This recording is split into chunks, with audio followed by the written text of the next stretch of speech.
Vamos lá.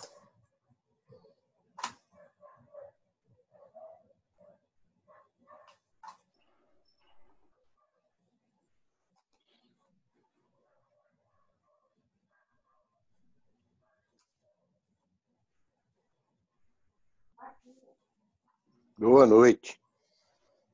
Boa noite.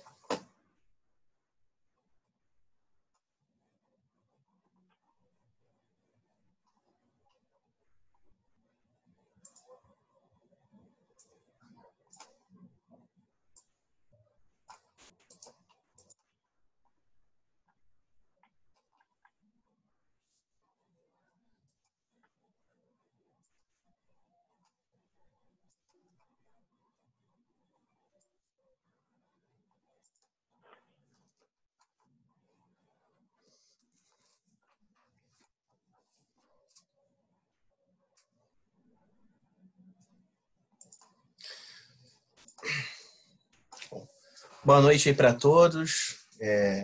Meu nome é Gustavo Unger e nós hoje vamos dar início aí a alguns meetups de uma iniciativa que nós estamos chamando de arquitetura corporativa de noite, né? É o Asset Talks aqui. Então, a nossa ideia, a nossa intenção é promover mais alguns eventos para a gente falar sobre arquitetura, tá? E aí você fica por dentro aqui por esse LinkedIn. Então, se quem quiser tirar uma foto para pegar o QR Code, fica à vontade. Aí na apresentação também que a gente compartilhou nessa espera aí também tem o mesmo QR Code para vocês. E hoje nós vamos abordar 3 temas aqui que estão no cerne das discussões sobre arquitetura, né? Que são os frameworks. E a gente vai entender o que são os frameworks. Trouxemos também alguns exemplos, vamos falar um pouquinho aí sobre o BIAN, sobre o Accord, sobre o TAM. Então, a ideia aqui é explicar um pouco sobre o que são os frameworks, quais são os nichos onde eles se encaixam, onde eles são utilizados como referência sempre, né? E, para isso, a gente trouxe 3 especialistas hoje, né? Nós temos aí o Antônio Plas, o Éder e o Leonardo Santos, tá? Conosco aí nesse evento. Ao final de cada palestra, a gente vai abrir para algumas perguntas. Vocês podem fazer perguntas no chat também, tá? Fiquem à vontade. As perguntas que a gente não conseguir responder naquele momento, a gente vai pegar essas perguntas, depois a gente responde. Esse evento aqui, para quem tiver interesse, ele vai disponibilizar um certificado de participação. Então, após o término do evento, vocês podem ir lá no seu ingresso e conseguir o certificado. E também estamos gravando o evento. Então, assim, a nossa ideia depois é também disponibilizar essa gravação com essas palestras aqui. Eu espero que vocês curtam aí bastante essa noite. Acho que vai ser um aprendizado muito grande. E falando de um assunto pouco debatido, que é a arquitetura, né? Como é que existem arquitetos por aí? Nós temos 3, 4 exemplos aqui, pelo menos, nessa apresentação aí hoje, tá? Vamos começando aqui, então. Eu vou apresentar o Antônio, né? O Antônio Plas, que é o consultor proprietário aí da Centros Consultoria, né? Mais de 40 anos de experiência em gerenciamento de equipes, desenvolvimento de sistemas, tecnologia da informação. Ele é graduado em administração de empresas, tem especialização em marketing, né? Especializadíssimo em arquitetura corporativa, toda a parte de modelagem do Archimate, diversos frameworks aí, ele está sempre por dentro. E se você quiser se conectar a ele, está aí também o QR Code aí na capinha dele. Antônio, a palavra é sua, pode começar aí a compartilhar. Ok, Banger, obrigado. Deixa eu colocar minha apresentação aqui.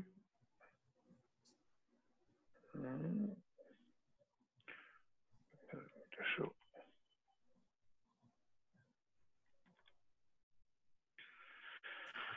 Ok.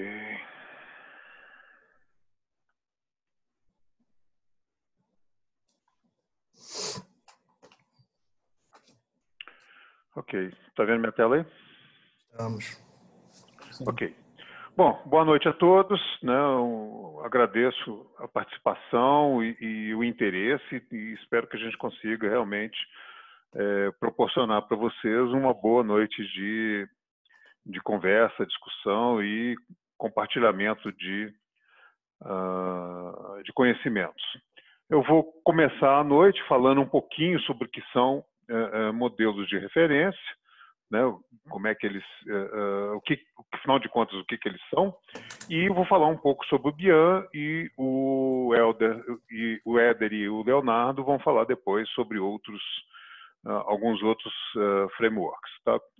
Como o Gustavo falou, tá? Fiquem à vontade aí para fazer perguntas e para entrar em contato quando quiser. Então vamos lá. Então, arquiteturas de referência ou modelos de referência. Tá? Afinal de contas, o que é isso? Né? Onde que elas vivem, do que elas se alimentam e principalmente como é que a gente faz para domar esse bicho esquisito, tá certo? Que muita gente ouve falar, mas não sabe se ele existe mesmo ou se é só lenda urbana. Mas, então a gente vai chegar lá, tá? E a gente vai ver que esse bicho não é tão perigoso assim, ele não é tão feroz, tá? Ele, na realidade, é uma grande ajuda para a gente. Então, vamos lá. Bom, a primeira coisa que a gente tem que entender, tá certo, é que para boa parte dos arquitetos que são certificados TOGAF, não deveria ser uma surpresa, tá, a ideia do modelo de referência, porque o TOGAF tem isso muito claro, né, lá no modelo, no framework de conteúdo da arquitetura, tá, a ideia de que você tem que ter uma biblioteca de referência onde você armazena vários materiais, certo, de referência, e um deles, e talvez um dos principais, é o modelo de referência. Normalmente são modelos de referência externos. Nesse mesmo repositório, né, você tem os padrões que você implementa, as regras que você tem que seguir, eventualmente você tem regras de compliance, então isso tudo tem que estar aqui dentro para você usar quando você vai fazer a sua arquitetura. Então, modelos de referência se encaixam aqui, tá certo? E são uma ótima forma de você consolidar o conhecimento, ajudar a disseminar o conhecimento dentro da empresa, porque você tem, né, os seus padrões. Modelos de referência não precisam ser só externos, você pode ter modelos de referência internos da sua empresa também. Facilita o treinamento, facilita o onboarding de novos arquitetos, né, o amadurecimento da equipe, é uma boa prática, né, para você colocar ali o conhecimento, melhores práticas da sua equipe. Então, é uma coisa muito interessante. Falando, então, dos externos, né, de onde que vêm esses modelos e o que, né, essas arquiteturas de referência externas? Bom, esses modelos, né, ou arquiteturas de referência, tem gente que usa um termo ou outro, em geral, eles fornecem um vocabulário comum. É muito comum você ver nas arquiteturas de referência algum tipo de glossário, algum tipo de modelo conceitual, onde você fica sabendo, então, qual, né, termos comuns daquela área de conhecimento. Muitos deles têm desenhos reusáveis, melhores práticas da indústria ou de um domínio de conhecimento. Presta atenção que modelos de referência podem existir em várias camadas, né, da arquitetura e em vários domínios da arquitetura. Então, você tem domínios de referência de negócio, de estratégia, de indústria. A gente vai falar sobre isso um pouco mais à frente. Então, ou seja, o que existe dentro de um modelo de referência depende de cada modelo de referência. De qualquer forma, modelos de referência ou arquiteturas de referência não são arquiteturas de solução. Tá? Ou seja, em geral, elas não são implementáveis diretamente. Em geral, modelos e arquiteturas de referência não têm a pretensão de ser implementável. Eles vão até um nível que é razoavelmente seguro você transmitir aquele conhecimento, mas não mais do que isso, para não ficar também muito específico, muito fechado em uma solução. E essa não é normalmente a ideia do modelo de referência. A ideia do modelo de referência é que ele seja mais aberto. Bom, como eu disse, né, tipicamente você pode encontrar princípios, padrões, blocos de construção, tá?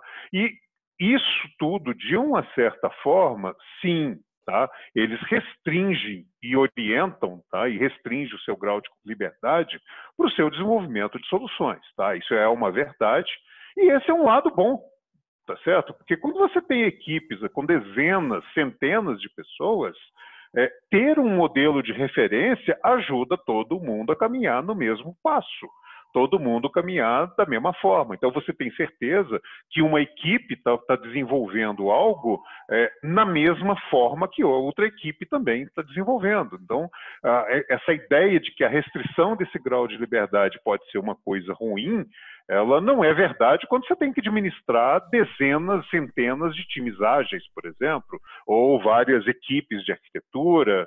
Então, mas é uma verdade, tá? Quando você adota um modelo de referência qualquer, e todos eles vão ter essa característica, adotar é dizer, olha, eu vou tentar fazer o que está aqui, tá certo? E senão não faz muito sentido, tá? Esse aqui, por exemplo, é um exemplo de um modelo, né, que o Éder vai falar depois, que é o Eton, tá? E alguns modelos são feitos em Archimate, outros modelos são feitos em UML, tem alguns que não são feitos em linguagem nenhuma, tá certo? Tem só lá um bando de desenhos ou de descrições, varia muito de modelo para modelo, tá?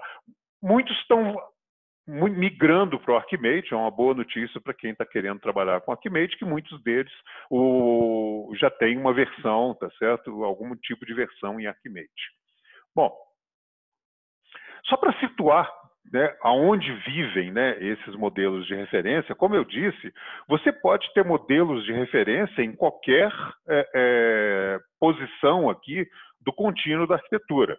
Então, você tem alguns modelos de referência que são muito alto nível, lá nas arquiteturas de fundação. Então, você tem modelos de referência para infraestrutura, modelos de referência para software, instalação, né, de software básico, de hardware, ou de qualquer coisa. Tem muito modelo de referência nessa área. Tá? Você tem muito modelo de referência em arquiteturas comuns, em arquiteturas de indústria, que é a maioria que a gente vai falar hoje, são modelos de referência da indústria, e eventualmente você pode criar, sim, modelos de referência dentro da sua organização. Coisas que de repente você o tempo todo está fazendo, você criar uma arquitetura de referência que todo mundo faça mais ou menos da mesma forma e você tenha um reuso. E essa que é a ideia, né? Que dentro do contínuo da arquitetura, quanto mais para a esquerda você vai, mais você está generalizando, tá certo? Para o uso futuro. Então, você está criando arquiteturas genéricas. É uma forma que, às vezes, a gente cria essas arquiteturas da organização. Começa como algo que você usou num projeto, ele passa a ser usado em 2 projetos, em 3 projetos, e, de repente, você fala, cara, eu vou generalizar isso para todos os meus projetos. Vira uma arquitetura de referência.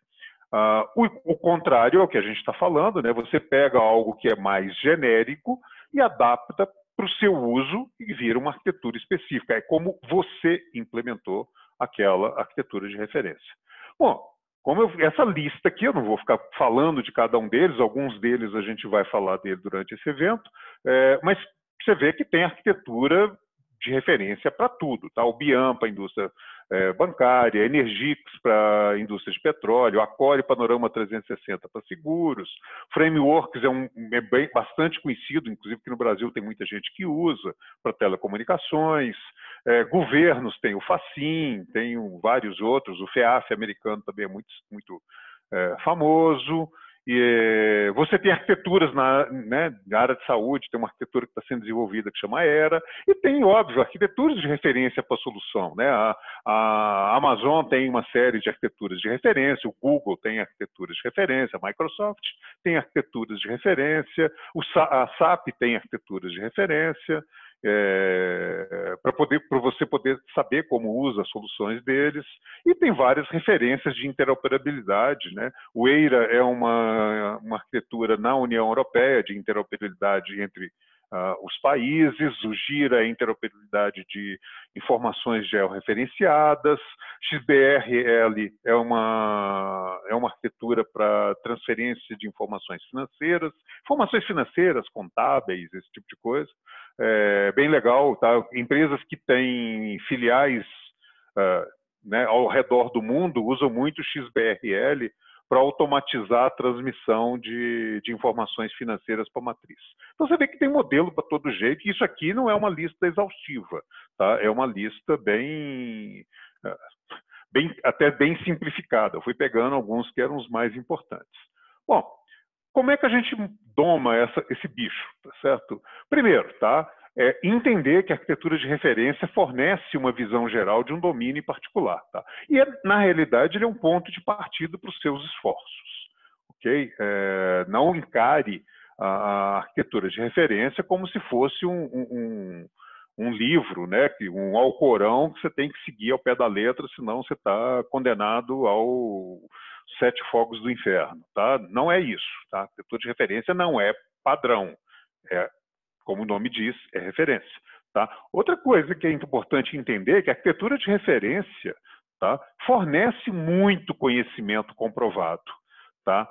E quando você usa esse conhecimento, quando você aprende a partir do modelo de referência, tá, você evita discussões intermináveis dentro da equipe, tá certo? Porque, de repente, você tem lá um grupo, né, de pessoas no mundo inteiro, eventualmente, que validam aquilo ali como algo que funciona. Então, isso já corta um bocado de discussão, às vezes interna dentro da equipe, evita que você fique tentando reinventar a roda. Agora, se alguém já fez, já usou, já viu que é comprovado que funciona, tá? Poxa, para que nós vamos ficar reinventando a roda? Por que nós vamos fazer a nossa jabuticaba? Tá? Vamos entrar na onda, ganhar tempo e entregar o que importa, que é o resultado. E cobre muita lacuna de conhecimento, porque às vezes você não tem conhecimento de tudo dentro da tua empresa. E usar os modelos de referência pode te cobrir essas lacunas e você usar conhecimento que você não tem dentro da empresa. Ajuda na interoperabilidade, porque de repente você tem um vocabulário comum dentro, né, usando o mesmo modelo de referência. Tá? Aumenta a colaboração, de repente é muito comum, por exemplo, como eu falei, o pessoal do Eton vive trocando figurinhas, né? O pessoal de comunicação vive trocando figurinhas de como é que eles usam, como é que não usa, e possibilita a construção de solução comum. Então, de repente, se alguém constrói uma solução, né, uma startup, uma fintech da vida, cria uma solução baseada em um modelo de referência, a possibilidade dele conseguir fazer negócio com essa solução é muito maior, porque é uma solução comum para muita gente.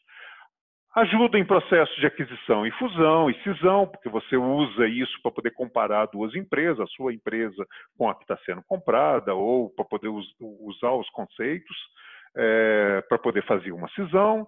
Para processo de benchmark é muito legal, se duas empresas usam o mesmo modelo de referência, fica mais fácil de você comparar, né, dados de benchmark. Tá? E alguns modelos de referência são muito interessantes, porque tem uma pegada forte em termos de conformidade regulatória. Tá?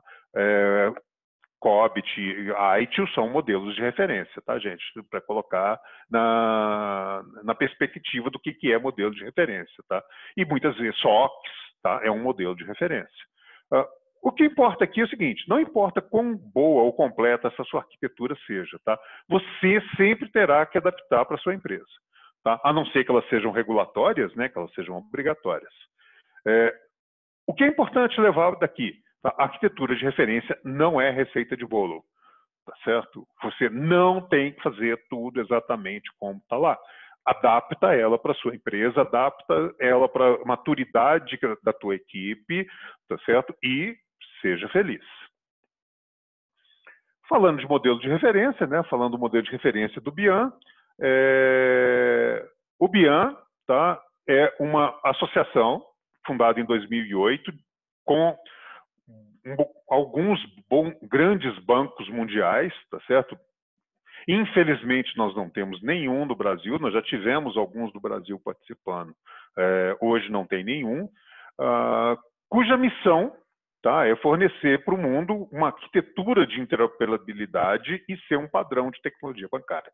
O objetivo, né, é reduzir custos operacionais e de TI e principalmente mitigar os riscos, como eu falei, né? Se você usa um modelo que vários bancos testaram, vários profissionais discutiram, tem universidades no meio, tem bastante, vou mostrar aqui, muita consultoria que é parte do BIAN, então você tem menos risco de adotar aquilo que está ali no modelo de referência e dar errado.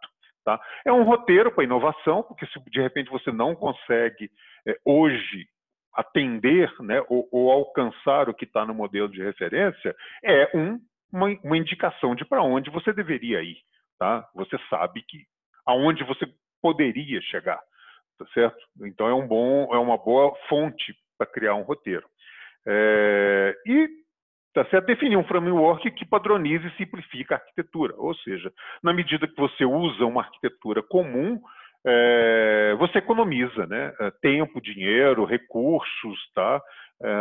Tentando desenvolver a arquitetura da sua instituição, tá? No caso de BIAN Bancos. Então, essas aqui são algumas, né? São a última que eu peguei.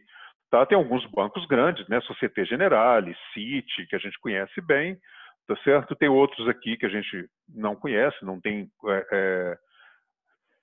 operação no Brasil. Santander é um grande usuário, tá certo? Então é bem interessante. Não sei se o Santander aqui no Brasil está usando, eu até gostaria de ouvir, eventualmente, de quem for do Santander que estiver por aí. Eu queria saber a experiência deles com o BIAN. Aliás, qualquer pessoa que estiver nos ouvindo, que tiver experiência com o BIAN, eu estou muito interessado em saber como que estão as experiências aqui no Brasil. Tá? Bom, além dos bancos em si, tá certo? Você tem uma miríade aqui de empresas de consultoria e de software que desenvolvem softwares, tá certo? Que são compatíveis, ou que são baseados, ou que são complementares ao BIAN. Tá? Então, você tem boa parte das consultorias, Accenture, Deloitte, DXC, EY, IBM, tá certo? Você tem SAP, Salesforce, ServiceNow, ou seja, tem Microsoft, algumas, Swift, que é uma associação, né, de bancos, a Wipro. Então, você vê que tem bastante gente pesada botando fé nessa ideia, né, de criar um framework comum e trabalhar em cima de um framework comum. Tá? Mas o que é o BIAN, afinal de contas? Tá? Basicamente, o BIAN te dá um mapa de capacidades, e quem já tentou fazer um mapa de capacidades sozinho dentro da sua empresa sabe o tanto que isso é difícil de fazer. Tá? Então, aqui você tem pelo menos um ponto de partida para discutir, será que nós fazemos isso? É muito mais fácil do que começar, né, com uma folha em branco e pensar o que nós fazemos. Então, aqui pode ser uma boa ideia usar o mapa de capacidades para tentar iniciar o seu mapa de capacidades e aprender com ele. O ponto central do BIAN é o que eles chamam de Service Domain Landscape, eu vou falar dele um pouquinho com mais detalhe, mas basicamente ele é um mapa do que seriam todos os serviços necessários para você tocar um banco. Tá? Business Cenários é uma modelagem de processos, mas não usa BPMN, eles usam o ML. Tá? Modelos de dados, tá? Também em OML, então você consegue descer do Service Domain para o modelo de dados, e é bem completo esse modelo de dados. Tá? E tem um conjunto de APIs, já tem mais de 140 APIs definidas. Tá? É a parte semântica da API, ou seja, são as assinaturas, se está em Swagger, para quem tiver interesse, e pode servir de ponto de partida para você criar as APIs para o seu banco. Tá? Todo esse conhecimento está disponível, tá, no www.bian.org, portalbian.org. Tem uma série de white papers, guidelines. Eu vou falar do programa de certificação e do programa de treinamento. Então, é isso. Você vê que é bastante coisa, é muito completo, é muito grande. Tá? Eu tenho esse modelo em Archimate, são quase 35 mil elementos dentro do repositório do Archimate, por isso você tem uma ideia. Tá? Só de domínios aqui de serviços, se não me engano, são 300 e lá vai pancada de serviços aqui definidos, tá? É muita coisa, tá? Imagina, tá, um modelo com 35 mil objetos, não é pequeno, e é só um modelo de referência. Isso aqui é só para dar uma ideia, tá? Esse modelo de referência aqui está disponível ao vivo e a cores nesse endereço, tá? Ficou ruim aqui no azul, porque o link ficou azul, mas tá, depois, na hora que a gente coloca aí de alguma forma, mas entra lá no Bian, procura Bian Service Landscape 8, que vai aparecer esse link aqui. Bom, como é que funciona isso aqui? Então, ele tem aqui uma cadeia de valor, tá certo? E nesse repositório, então, você tem capacidades, cadeias de valor, domínios de serviço, modelos de dados, cenário de serviço, esqueletos de processo, isso tudo está disponível, tá? Não precisa pagar nada para ter acesso a isso aqui. Ele tem mais ou menos essa carinha, tá? Se você dá um drill down aqui, tá? Basicamente é isso, ou seja, você tem algumas divisões, né? Então, na área de operações do banco, você tem uma sub-área que é a de pagamentos, tá? E aqui seriam os serviços da área de pagamentos. O nível de abstração é razoavelmente alto, então, com certeza, você tem que detalhar esses serviços, tá certo? Para poder criar o serviço. Mas, basicamente, você tem o básico aqui, tá certo? Do que é o serviço de pagamentos. O que é legal dessa história é que, na prática, ele é modelado, tá certo, como uma entidade autocontida. Ou seja, o serviço traz associado a ele quais são as funções que ele tem, quais são os dados que ele usa e quais são as operações que você pode ter. Tem um nível de detalhe abaixo aqui que não está mostrado. O que quer dizer que isso aqui é um bom ponto de partida para você trabalhar, por exemplo, microserviços, tá? Porque a ideia do Bian, tá certo, é que cada um desses serviços, esses 300 e tantos serviços que tem aqui, são independentes. Eles não se sobrepõem, eles não sobrepõem funções e eles se comunicam através de mensagens. Então, o software, o modelo de referência é muito interessante para quem quer trabalhar, embora não seja obrigatório trabalhar por serviços. A orientação dele é para serviços e ele encaixou como uma luva na filosofia de microserviços. E para ter uma ideia, tá, os modelos de dados, em alguns casos não tem o dado em si, em alguns casos sim, tá certo? Chega ao nível de atributo, tá certo? Quais são os relacionamentos, tá? Então, é muito completo, tá? É uma boa forma de você fazer, inclusive, um benchmark em relação ao que você tem, né? E, de repente, dar uma simplificada no teu landscape aí. Para terminar, tá certo? O acesso é livre, sem custo, nesses dois portais. Tem uma parte da informação que você tem que ser associado, mas, em geral, a associação só faz sentido quando você quer realmente participar do desenvolvimento, receber apoio personalizado, realmente, né, participar dos eventos e algumas coisas que só associados podem participar. Participar de reuniões, discussões, grupos de trabalho. Então, nesse caso, tem um envolvimento realmente maior. E essas aqui são as taxas, tá? Que eu, particularmente, é uma opinião pessoal, tá? Não tem nada com isso, não sou membro do Bian, não vendo Bian. Eu acho que pelo conjunto de conhecimento que você tem, você consegue aqui, é bem razoável, tá? Essa é uma opinião pessoal. Não se assuste, tá certo? Porque quando a gente vê os valores envolvidos num projeto bancário, a gente descobre que, de repente, $20 mil não é a despesa maior. E isso aqui tem um efeito muito grande, tá certo? Em redução de tempo, em redução de custo, redução de risco. Para quem quiser conhecer mais sobre o Bian, este é o livro, tá? Bian edição 2019, é a base para o treinamento. Então, tecnicamente, se você fizer uma boa leitura desse livro, é o que você precisa saber sobre o Bian, mas existe um programa de certificação, tá? Que não é, eu imagino, não deva ser muito fácil de passar, tá? São 60 questões em 60 minutos, Tá em inglês, a linha de corte é 70% e custa a bagatela de praticamente 550 euros. Tá? Eu confesso que eu quase caí para trás quando eu vi esse preço.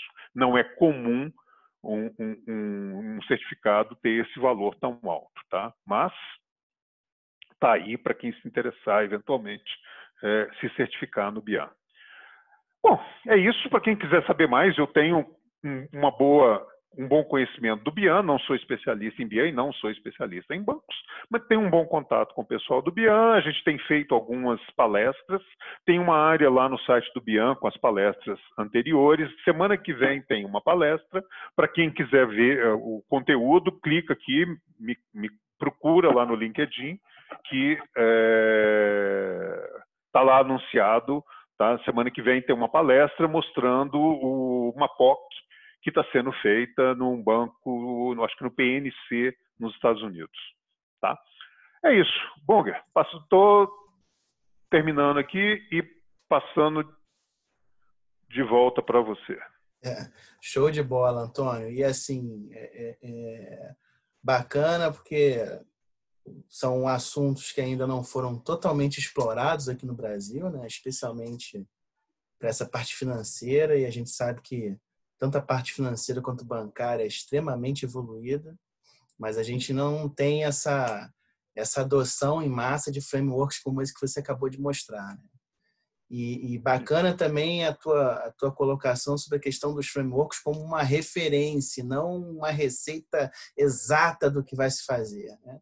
É uma referência, e aí cada empresa, cada time de arquitetura vai lá e faz a sua adaptação, identifica a sua realidade e, a partir dali, consegue gerar valor, né?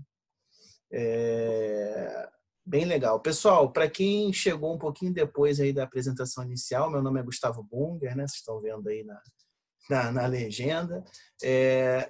A iniciativa que a gente está tocando aqui é uma iniciativa chamada Asset Talks, Arquitetura Corporativa de Noite. Tá? Então, quem quiser também conhecer mais meetups que a gente vai fazer daqui para frente, pode usar aqui esse QR Code.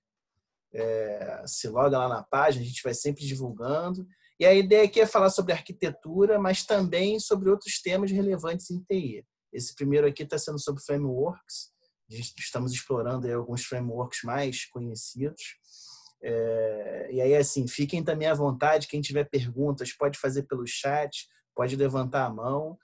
A gente pretende disponibilizar esse evento, está sendo gravado, então a gente pretende depois também disponibilizar para todos. E para quem também tem interesse, tem sempre muita galera que estuda e tal, nós vamos disponibilizar também o certificado. Então, ao término do evento, basta você ir lá na área de ingressos do Simpla e vai estar lá disponível o certificado aqui desse nosso encontro. Tá? Bom, continuando aqui, deixa eu apresentar o meu segundo... Obrigado aí, Antônio, mais uma vez. Deixa eu apresentar aqui o nosso segundo palestrante, que é o Leonardo Santos. Né? Leonardo Santos, ele é arquiteto certificado no TOGAF, pelo Open Group, que é a entidade que mantém até hoje todo esse framework arquitetural. Ele trabalha no Instituto de Resseguros do Brasil, né, o IRB.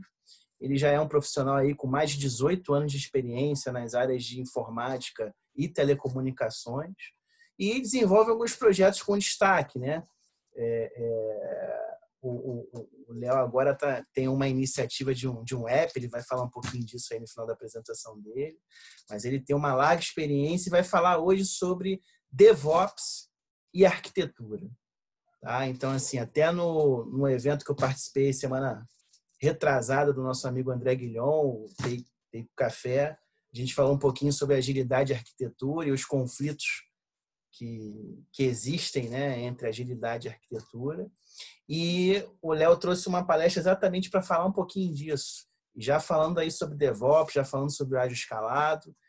Segue também o QR Code do LinkedIn dele. Então, se o pessoal quiser se conectar com ele, está à disposição aí. Tá? Léo, a palavra é tua, show é teu. Toca o barco. Boa noite, pessoal. Obrigado, Bunger. Vamos lá. Já estou compartilhando a minha tela? Não, ainda não. Deixa eu dar um stop share aqui. Pode compartilhar.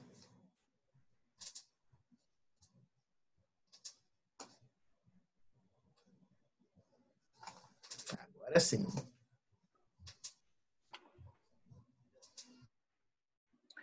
Então, pessoal, boa noite. Meu nome é Leonardo, como o Bunger colocou. Tenho vivência aí no TOGAF desde 2013. Ex-aluno do mestre Átila, quem milita aí nesse ambiente de arquitetura corporativa, sabe que é um dos grandes formadores. E, além disso, também sou DevOps Master pela Exim. Então, estou aqui trazendo a experiência e o conhecimento dessas duas áreas.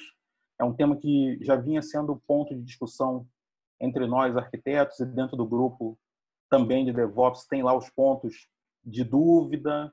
Será que eu consigo, numa empresa atualmente, atuar só com DevOps e a arquitetura é coisa do passado? Será que a arquitetura ela consegue conviver, consegue se relacionar bem com a questão do DevOps? A ideia, então, nesse bate-papo aqui é mostrar um pouquinho. Nós temos mais ou menos uns 25 minutos, então não é um treinamento sobre os dois conceitos. Um que é um framework, o outro que é uma ação de operação e desenvolvimento. Mas a ideia é a gente tentar ver a possibilidade de aproximação entre esses dois itens. Para começar, em termos de arquitetura, foi muito interessante, né, tudo que a gente viu aqui que o Antônio nos trouxe. O Antônio também é velho amigo aí de várias oportunidades, TDC e outras questões. Eu estou trazendo especificamente o framework do TOGAF, e a ideia, para vocês aí fica aparecendo a lateral aqui, não, das imagens, não, né? Só a apresentação mesmo. Só a apresentação, Léo. Ah, tá bom. Só porque fica a dúvida aqui, que eu estou vendo um monte de rosto aqui, eu fiquei na dúvida se está aparecendo também a galera. Mas a ideia aqui dessa imagem voltando, né? Eu estou falando sobre o TOGAF, e especificamente eu não vou tocar em toda a estrutura do TOGAF, como o Plé já começou a apresentar. O TOGAF ele é muito mais amplo do que o ADM, mas a ideia é para falar de uma parte do framework, que é o ADM, e a proximidade que ele tem com as ações do DevOps.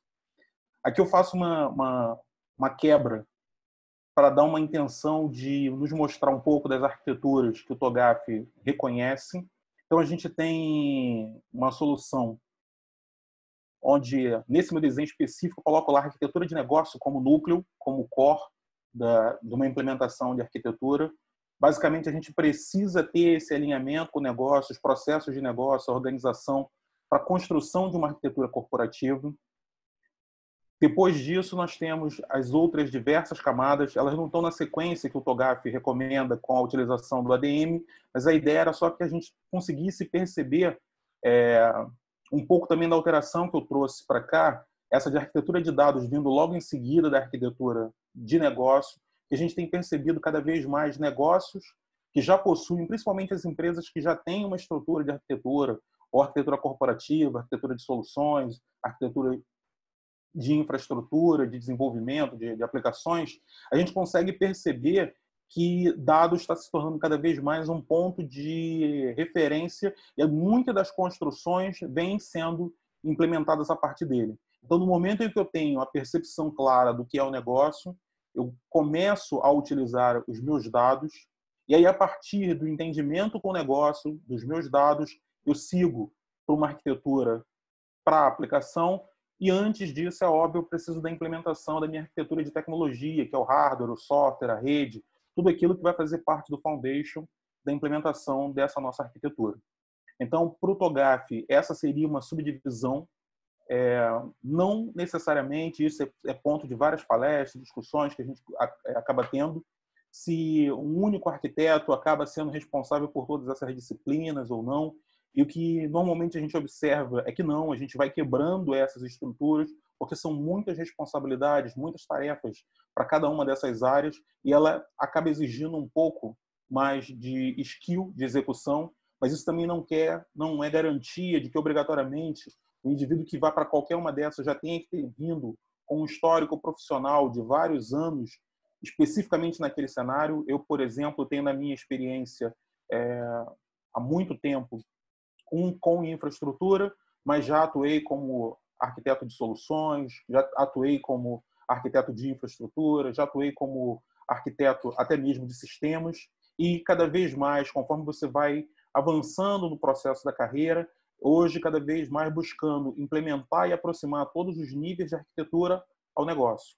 Então, a maturidade vai nos permitindo entender e muitas das vezes até auxiliar tanto a área mais de operações, as áreas mais técnicas da área de negócio. Então, dentro das minhas atividades hoje, eu consigo apoiar muitas das iniciativas da companhia, focando a capacidade e o conhecimento da arquitetura como um todo, utilizando o framework do TOGAF como uma referência, como o Flash colocou. Eu costumo dizer que o framework, né, a arquitetura de referência, você não está comprando só conhecimento, a gente também está comprando cicatrizes, não as nossas, as cicatrizes dos outros que tentaram fazer a implementação antes de nós. E aí, nesse sentido,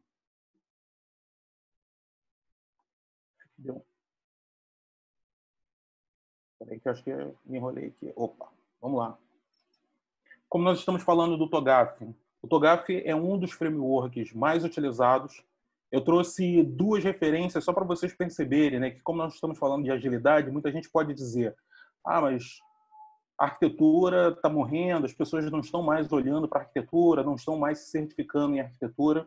Em 2017, 2018, eu utilizei essa imagem para representar a quantidade de arquitetos num evento do TDC em São Paulo, e vocês conseguem perceber eu não lembro qual era o número total, mas eu consegui trazer aqui essas lembranças. Para vocês perceberem, em 2017 a gente tinha em torno de 6.000 profissionais certificados nos Estados Unidos, e a gente consegue perceber que os grandes volumes eram Estados Unidos e Reino Unido, praticamente representando uma boa parte do volume, entre outros países um pouco mais pulverizados, mas a gente consegue perceber que Estados Unidos, Canadá, próprio Reino Unido, Índia e Austrália, então países que têm como a língua americana, né, o inglês como a língua de maior volume de comunicação, tem realmente uma grande relevância dentre os países que participam. E aí trouxe aqui também o nosso Brasil, lá em 2017. Nós estávamos ali comemorando a proximidade de 250 pessoas certificadas em TOGAF. E aí, fazendo referência a hoje, 2020, nós temos mais de 98.500 pessoas. Se vocês lembrarem, a gente estava falando na casa de 6.000 pessoas nos Estados Unidos em 2020, então a gente está falando no intervalo de 3 anos, mais do que dobrou. Reino Unido, a mesma coisa. Índia, aumentou em muito o número. Canadá também teve um aumento expressivo. E o Brasil, como eu mencionei, nós estávamos ali chegando próximos aos 250 e hoje nós já somos 517. Então isso demonstra que em 3 anos, mesmo com toda essa movimentação de agilidade, o interesse, não só no Brasil, mas em todo o mundo, de conhecimento sobre arquitetura corporativa vem crescendo, e vem crescendo numa projeção considerável, já que a arquitetura corporativa, né, e principalmente o TOGAF, no que eu estou me referindo, ele chegou até 2017, levando em consideração que o início do trabalho, né, da realização do trabalho do TOGAF, ele vem lá do início, agora eu esqueci exatamente a data, não sei se o Ples lembra, mas é 2008, não é isso, o do TOGAF? Se não me engano, a 91 acho que foi 2009. 2008, né? 2009. Então, a gente está falando de 2008 e 2009, nós chegamos a 6.000, e nós saltamos de 2017 a 2020 para 13.000, dobramos. Então, isso só demonstra que, no intervalo de quase 10 anos, né, 2008, 2009 até 2017, nós chegamos a 6, e no intervalo de mais 3 anos, nós dobramos o número de pessoas. Então, essa ideia é de demonstrar o quanto o interesse pelo framework ele ainda continua crescendo, e cada vez mais as empresas percebendo a importância que é ter o TOGAF nas suas empresas. Para que a gente tenha uma ideia, eu estou fazendo aqui todo um apanhado primeiro do TOGAF, então já estou trazendo para vocês a questão de como é o processo de certificação. Existem 2 formas, né, de você realizar a certificação, em 2 etapas, onde você faz um Foundation primeiro, um TOGAF 9 Foundation, e numa segunda rodada, você executa o TOGAF 9 Certified. Ou você consegue também realizar a prova num modelo combinado, e aí aqui dentro dessa tabelinha ao lado eu trago os valores que estão presentes no site nesse momento, tanto da prova em inglês, a prova combinada em inglês, o custo dela. Nós temos uma prova, né, para aqueles que têm a dificuldade com o idioma. Nós temos a prova em português do Brasil, e aí ela tem uma diferença de preço quando você realiza ela no Brasil ou quando você realiza ela fora do Brasil, mesmo quando você faz a escolha pela língua portuguesa. E aí nós temos francês, e temos espanhol, chinês. Então é perceptível que só existem as línguas nesses países, né, as traduções, pela percepção do próprio Open Group, do desejo das pessoas em buscar pela certificação e para que o idioma não se torne a barreira para que essas informações, esse conhecimento possam ser disponibilizados. Então, o TOGAF ele é um framework diferente do que da questão do BIAN. O BIAN, inclusive, ele tem uma relação com o Open Group, ele tem uma relação de proximidade, apesar de ser um framework específico de nicho. E dessa forma, o TOGAF ele tem uma característica mais ampla, ele é um framework que não está relacionado diretamente a um mercado, a um segmento, a uma vertical. Ele atende a todos, né, de uma forma mais genérica do que aqueles que atendem especificamente, mas no mundo, de um modo geral, acaba sendo uma das principais portas de entrada para muitas pessoas que tentam adentrar ao mercado de arquitetura. Meu caso específico, eu já tinha um trabalho de arquitetura, tanto de soluções como aplicações, há um bom tempo, e no momento em que recebi um convite para um trabalho em que se exigia um conhecimento de arquitetura corporativa, busquei o conhecimento, busquei o treinamento, entender, e sem dúvida nenhuma, o conhecimento do TOGAF, ele fez surgir um novo olhar nas minhas percepções com relação àquilo que eu vinha fazendo e chamava de arquitetura, e dali por diante como passaram a ser muito mais sistematizadas, muito mais bem tratadas, e aproveitando esse conhecimento já recolhido por outros profissionais antes de mim, na construção das minhas novas arquiteturas de 2013 em diante.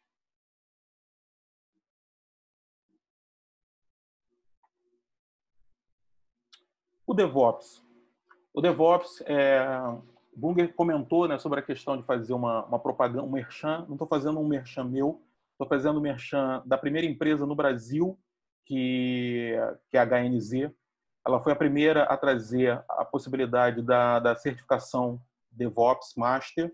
Outras certificações da cadeia da Exim já eram apresentadas por outras empresas. Eu trago, então, um conteúdo que é disponibilizado pela própria empresa no que se refere. O que é o DevOps? O DevOps é um analgrama de desenvolvimento e operação. Então, o Dev de desenvolvimento, o Ops de operação, é um método de desenvolvimento de software que salienta a comunicação, colaboração e integração entre desenvolvedores de software e profissionais de operações e tecnologia da informação.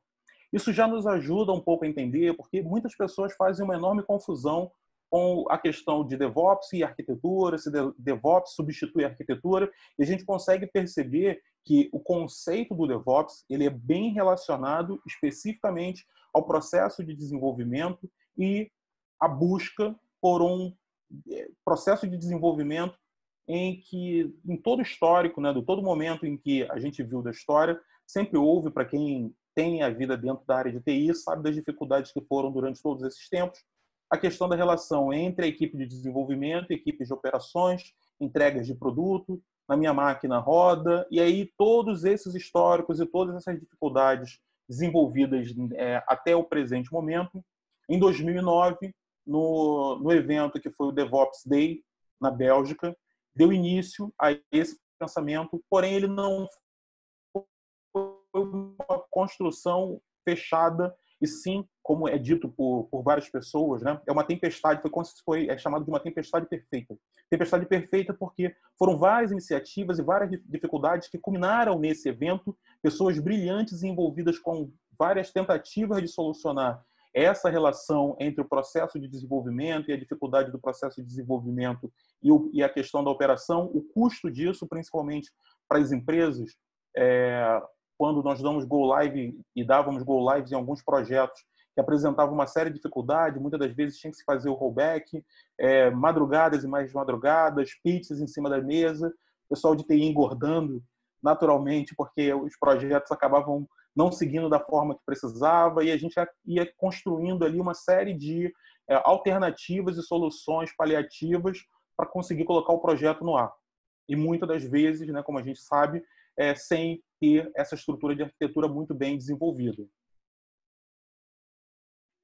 Para falar um pouco mais também sobre DevOps e agilidade, eu trago essa imagem do livro DevOps, né, em Enterprise, onde eu trago o benefício, né, do ágil, questão de alinhamento com o negócio, a flexibilidade, a efetividade das soluções, reduções de riscos, e o DevOps também no seu processo de proximidade com uma esteira fabril, né, de construção, ele também vem amadurecendo a cada momento a construção de um processo com agilidade, mas com entregas que nos permitam ter uma observação muito melhor de toda a estrutura, levando em consideração como nós construímos e como nós desenvolvíamos soluções. Cada vez mais tem se dito no mercado que as empresas, ou boa parte das empresas, se tornaram empresas de TI. É um discurso que se ouve muito, independente. O Antônio acabou de falar sobre o BIAN. A gente está passando no Brasil um momento de transformação que é a entrada do Open Bank, e aí buscar o BIAN e aproximar o BIAN de toda essa estrutura fez sentido para nós, exatamente para nos ajudar com as cicatrizes que poderiam ser aproveitadas de outras implementações no mundo, também para apoiar as empresas, as instituições financeiras no Brasil. Então, esse processo de agilidade que a arquitetura traz, que já era um desejo da arquitetura quando se implementa um framework, também sempre foi perseguido no processo de desenvolvimento, e as empresas, nesse sentido, cada vez mais. Né? Quando a gente pensa que o Uber é uma empresa de tecnologia, efetivamente ele é um software que busca agregar e fazer um trabalho de mediação entre motoristas e pessoas, né, curadoria desses motoristas, e oferecer a pessoas que queiram se transportar algum tipo de aplicação, algum tipo de provedor, né, de alguém que consiga fazer e realizar esse trabalho. Então, no cerne de muitas empresas que estão surgindo, basicamente, por mais que o produto dela não seja um produto de tecnologia, não seja a entrega de um software, ele precisa de software para as suas entregas. Então, num caminho de mudança de paradigma de muitas empresas, a vinda do DevOps e as suas vantagens, elas são fundamentais para melhorar o processo. E aí é muito comum, aqui agora para descontrair um pouquinho, a gente vê a questão, se fala muito sobre o MVP. Mas como não só o MVP, o DevOps, a agilidade e o próprio processo de arquitetura, muitas das vezes as pessoas não se aprofundam efetivamente dentro da ação e vão construindo narrativas que não necessariamente são aquelas que correspondem com a verdade, e isso prejudica muito mais a implementação de projetos do que efetivamente. Então eu trouxe aqui esse desenho, na verdade é um desenho, né, e uma foto, que são duas brincadeiras, né? O que não é legal? E a gente percebe ali pelo rosto do boneco. Entregar uma roda não é legal. Entregar rodas com um eixo também ainda não atende à necessidade. Entregar um carro sem volante e sem alguns itens de proteção ainda não tornou o nosso cliente final feliz. E só a entrega do carro. Então, isso representa o modelo em que nós não temos entregas parciais, mas que é necessário aguardar o final do projeto e implementação para ver. Então, não necessariamente toda entrega nesse modelo ela traz a felicidade no final. Pode ser que no final, depois de tudo isso sendo implementado e a espera e a ansiedade, a expectativa, chegue-se a um resultado não tão positivo como se imaginava. Em contrapartida, o novo modelo sugere que, para a locomoção, já que eu não consigo entregar um carro com rapidez, que eu entregue um skate, que eu faça uma adaptação desse skate para um patinete e que esse patinete, daí a gente já começa a construir algumas alterações, mas que ele possa se transformar numa bicicleta, e a gente percebe que até então o nosso cliente final, o desejo dele como entrega de produto ainda não está sendo satisfatório. No momento em que chega uma moto e aí um carro, efetivamente, então, assim, a transformação e a robustez do nosso produto é que vai garantir o desejo e a satisfação do cliente. Contudo, a gente tem a intenção de ir entregando em doses homeopáticas algumas outras soluções que venham colaborar com ele até chegar à jornada de efetiva satisfação. Mas, quando a gente pensa em todas essas ações e todas essas implementações de uma forma rápida, né? E aí eu não vou nem falar ágil, porque muita gente acaba confundindo agilidade com rapidez.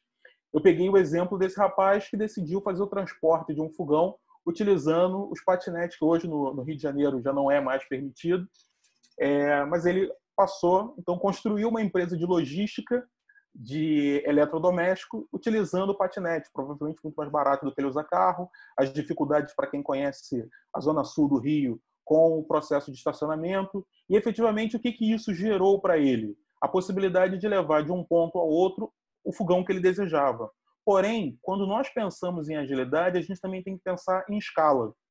E aí, como é que esse rapaz, pensando, né, utilizando essa metodologia, como é que ele poderia chegar mais distante ou entregar, por exemplo, em outros bairros, né, para quem não é do Rio de Janeiro, chegar a bairros mais distantes, como Barra da Tijuca, hoje, ou durante o período em que esses patinetes estavam aí disponíveis, nem havia possibilidade, não havia autonomia de energia elétrica. Então é importante a gente perceber que não basta eu entregar um patinete, eu preciso entregar um patinete, mas que ele seja sustentável. E é nesse momento que a arquitetura pode apoiar com o histórico, o entendimento e com os pensamentos que vão construir um cenário muito mais robusto do que efetivamente a gente tem. Aqui eu faço uma aproximação do ADM, do TOGAF, com a expectativa de feedback do DevOps. O processo de DevOps, né, a gente tem lá o processo de automação, a cultura dos times, né, então é a possibilidade de erros, mas que esses erros possam acontecer rápidos e possam ser bem desenvolvidos, bem tratados o mais rápido possível. Times com um nível de autonomia, então responsabilidade para cada um, a estrutura e a cultura ela passa a ficar muito mais horizontalizada, né, do que verticalizada. Então, a gente não tem tantas cadeias de comando porque as pessoas já são identificadas como responsáveis. Só acrescentar aqui que esse desenho específico foi cedido, né, pelo Leonardo Matsumoto, faz parte de uma apresentação dele. Eu busquei, dando aqui o crédito, né, a quem pertence esse desenho. E dentro do TOGAF, né, dentro do ADM, a gente percebe que esse processo de automação ele tem um campo específico de sinergia com a nossa arquitetura de sistema e a nossa arquitetura tecnológica. A cultura do time ela vem de todo o processo, mas ela já nasce desde da fase preliminar, a fase da visão de arquitetura e arquitetura de negócio, onde identificamos quem vai fazer parte do time, quem faz parte de toda a estrutura do time. A construir com qualidade, a gente consegue perceber que existe dentro do TOGAF um momento de oportunidades e soluções que nos fazem perceber dentro do seu ciclo, né, de cada ciclo do ADM, a possibilidade de ver melhorias, ver melhores condições. Então, a ideia de trazer tanto o que o TOGAF traz como o seu círculo vicioso, todo o seu processo círculo virtuoso e todo o seu processo de construção, em nada ele se distancia da possibilidade de trabalhar com os elementos de agilidade que o DevOps nos proporciona. Aqui, muito rapidamente, tá? O Safe ele não é o tema do nosso trabalho, mas eu gosto dessa imagem do Safe. Estou usando aqui a imagem do Safe 4.5 para mostrar a questão de que muitas vezes as pessoas confundem. O que você é na empresa? Eu sou um DevOps. O cargo DevOps ele não existe. O que existe dentro do DevOps é cultura, automação, todo um flow mais ágil, toda uma preocupação com o restore, né, o recovery em caso de falha. Porém, a gente percebe aqui que o Safe identifica que nessa camada existe a participação aqui de arquitetos de sistema, e esse arquiteto de sistema tem uma série de atribuições dentro desse grupo, porém, como o meu primeiro desenho, a gente percebe que aqui eu tenho uma outra camada de arquitetura com soluções, com outras preocupações, inclusive rodando um framework, né, econômico. Aqui eu dou um zoom, porque existem algumas preocupações que o processo ágil talvez não se preocupe na sua essência, porém, para uma corporação é necessário ter esse cuidado. E, naturalmente, essas mesmas percepções e ações têm uma interligação com um arquiteto corporativo que está muito ligado ao grupo de decisão e, efetivamente, ao processo de estratégia da empresa. Então, tudo isso desdobra de cima para baixo quando é para distribuir o que é necessário para o processo de construção e, ao mesmo tempo, ele volta num processo cíclico, devolvendo para cada uma das camadas o resultado daquela construção, permitindo aos tomadores de decisão, por exemplo, garantir se mesmo com toda uma codificação perfeita e muito bem feita, ainda faz sentido para a empresa a distribuição daquele produto. Então, a gente percebe que as duas ações, né, as duas atividades, elas são complementares e fazem parte de um ganho para uma corporação. E assim precisa ser feito. Para complementar aqui e fazer uma certa brincadeira, eu trago aqui o desenho, né, o símbolo de um cérebro, e esse cérebro ele é considerado, né, pela ciência um dos instrumentos mais bem elaborados, né, do nosso organismo. A sua distribuição de responsabilidades e atividades. Eu trago aqui ao lado a capa do livro, né, do Daniel Kahneman, que foi Prêmio Nobel de Economia, com a construção do rápido e devagar. Esse livro ele indica que o nosso cérebro ele é dividido em duas etapas, né, em duas camadas, em duas distribuições de tarefa, uma que é chamada de cérebro rápido e o outro que é considerado um cérebro mais lento. E aí essa questão do cérebro, né, eu trago aqui da Conquer essa imagem, aproveitei essa imagem que eu achei ela muito interessante, mas deixo aqui registrado que ela pertence à equipe lá da Conquer, Escola Conquer de Desenvolvimento e Educação. E essa imagem, na minha opinião, ela aproxima muito, né? O Kahneman ele fala sobre o sistema 1 e sistema 2. O sistema 2 seria a parte do cérebro que é obrigado a pensar de forma mais ampla, mais cansativa. É aquilo que é desenvolvido sem ser realizado de forma tão rápida. Então, quando a gente pensa no casamento do que o cérebro, que é um instrumento tão bem desenvolvido, né, foi criado de uma forma que ele consegue trabalhar a compatibilidade entre essas duas ações, eu diria que o sistema 1 é toda a realização do DevOps e o sistema 2 é o trabalho da arquitetura. Por quê? Como é que funciona o nosso cérebro segundo a percepção do Daniel Kahneman? O sistema 2 ele é acionado todas as vezes que surge alguma coisa nova. A partir do momento em que aquela coisa, ação, necessidade ou medo, ele foi mapeado, a gente já conseguiu considerar, avaliar, justificar e analisar as opções. Depois de todo esse framework montado e a arquitetura de referência ter sido construída, todas as outras vezes que essa ação se repetir, ela vai ser executada pelo sistema 1, que ele reage a cada um desses impulsos, ele julga diante daquelas condições necessárias que ele apresenta, ele opina quando há uma necessidade de modificação e ele simplifica, que é um dos principais pilares do DevOps. Então, eu queria deixar aqui como um ponto de referência para a gente observar que se o nosso cérebro ele consegue trabalhar com as atividades e com as ações muito bem definidas, né, e lembrando que isso rendeu essa ideia e essa subdivisão, o estudo sobre isso rendeu um prêmio Nobel de Economia, por que nós, em TI, não podemos pensar na importância de trabalhar com essas duas características, que é a arquitetura e o DevOps, de forma complementar? E aí, se nós estamos pensando, né, em fazer com que as nossas atividades gerem valor, não é uma atividade apenas de lazer, de passeio e de conformidade, mas as corporações, além do seu papel social, também têm um papel financeiro, para que nós não estejamos jogando dinheiro fora. Eu acho que vale muito a pena a todos que estão aqui conosco refletir da possibilidade de usar tanto a arquitetura como o DevOps como soluções para transformar e evoluir a sua empresa. Pessoal, muito obrigado. Bunger. Oi, Léo. Eu confesso que quando eu vi esse dinheiro caindo aí, eu botei a mão aqui na tela, cara, mas não consegui, Não não conseguiu consegui pegar, né? concretizar. Léo, uma pergunta: como é que é hoje o teu dia a dia de arquiteto, de um especialista em governança, Uhum. dentro do DevOps, das squads, do ágil escalado? Como é que funciona a tua dinâmica? Então, hoje, o que eu tenho, a gente até, né, já conversou sobre isso em alguns outros momentos, existe toda uma necessidade de adaptação.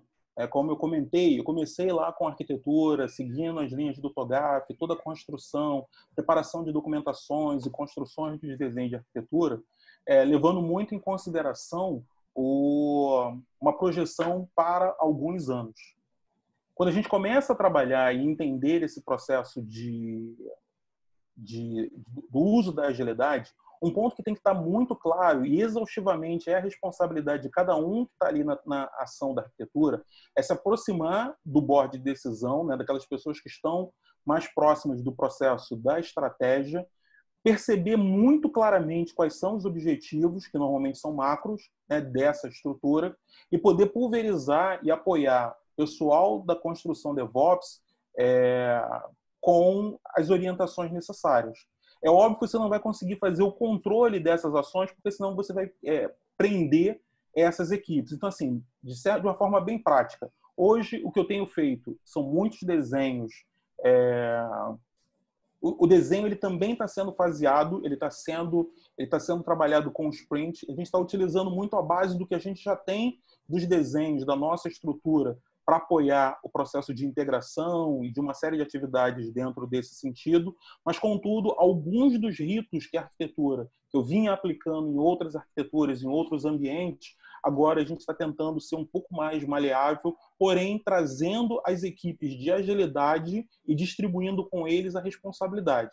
Então, um dos pontos principais é isso que você está colocando, isso que você está trazendo, esse projeto, a forma como vocês estão desenvolvendo, como vocês estão conversando com a área de negócio para a construção desse projeto, ela pode apresentar um risco e um impacto diante dessa parte do negócio que já está funcionando. Como é que nós vamos fazer essa construção juntos? Porque é normal, né? O que os arquitetos querem? Não é o que os arquitetos querem. Eu costumo brincar, né? A gente até já falei sobre isso. O arquiteto, ele é apoio à tomada de decisão. Ele não é a área de decisão. Então, ele faz o meio de campo entre a área executiva e trazer o que é a perspectiva da empresa para os próximos anos e tentar traduzir isso da forma que for possível para as equipes. Então, trazer a visibilidade dos riscos até onde é permitido para as áreas tem sido o maior desafio. Porque em alguns momentos você não pode transmitir toda a informação. E é esse exercício que a gente vem tentando fazer. Mas, na prática, faseando muito das vezes o desenho, trazendo as equipes ágeis para colaborar com o processo do desenho. Então, a gente desenhou um framework, não um framework, mas a gente desenhou uma linha dentro do processo da construção de um novo projeto ágil, que precisa sentar junto com a arquitetura para construir a quatro mãos esse desenho de arquitetura. Dentro da possibilidade da visibilidade do grupo ágil, muitas das vezes faltam alguns itens. E aí é nesse momento em que a gente apresenta quais são as vulnerabilidades e os riscos daquela atuação e dali por diante a gente volta para a prancheta e tenta trabalhar junto a reconstrução e adaptação, tentando evitar o máximo possível de colocar a empresa em risco em função de projetos. Entendi. Perfeito. Show de bola. Tem uma pergunta aqui também do Augusto. Augusto, você quer fazer sua pergunta aí, meu querido? Deixa eu ver se ele está aí. Fala aí, Augusto. Bem, é o seguinte, Oi, Léo, tudo bem? Bom, pessoal, eu sou Augusto, eu trabalho com o Bunger lá na Oi, na equipe de arquitetura de soluções. E a pergunta que eu tenho, fazendo até um paralelo aí com o que o Leonardo estava falando, que a arquitetura atuando para dar o suporte e embasar a área de negócios e a nível de processos e de operações, é uma visão bem de viés estratégico, né? E com o advento do DevOps, como é que está a visão aí da atuação dos arquitetos, não só com o viés estratégico, mas também operacional, atuando nas entregas? Então, eu vou falar especificamente da minha experiência. O arquiteto ele tem sido apoio dentro de... Quando a gente olha, né? A gente olha uma arquitetura de referência como o Clégio colocou. Então, o ideal é que você já tenha algum tipo de arcabouço sobre o ambiente que você possui. É importante que já tenha os building blocos principais para o processo de construção. Eu vou ser sincero que nem todos nós temos lá construído, mas a gente já tem bastante coisa desde o período que a gente começou a realizar o trabalho. Isso é positivo, né? Isso faz um ganho de escala, quando você já tem a arquitetura e o desenho do que você já tem sólido. E aí as propostas elas estão muito mais ligadas a ajudar a construir as reutilizações desses blocos, e a entrada do arquiteto propriamente dito é muito quando foge alguma coisa que você já tenha construído. Então, eu imagino que eu já tenho uma estrutura de como deve ser o processo de integração, já que a gente está falando mais da parte de sistema, API Gateway, ou qualquer um desses meios que já estão implementados, é ideal que você já tenha alguma ideia do que você permite, né, e do que você não permite.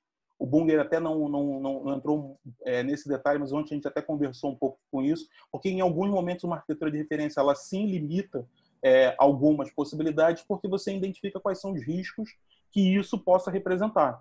Então, nesse sentido, você ter ali até onde são as fronteiras da possibilidade daquela inovação sem risco com autorização, o arquiteto ele vai fazer esse apoio. E, em contrapartida, o seu expertise ele vai ser aproveitado, muitas das vezes, quando os grupos ágeis trazem pessoas que, de repente, não têm essa visão holística, não têm a visão do todo. Para que o arquiteto também não seja um braço operacional da atividade, sim um papel mais consultivo sobre os riscos e sobre possibilidades. Por mais que, de repente, você não consiga apresentar, eu imagino, né, na situação de vocês na Oi, alguém tenta fazer uma solução que pode, não sei, de repente, liberar crédito para alguém usar um serviço que ele não poderia.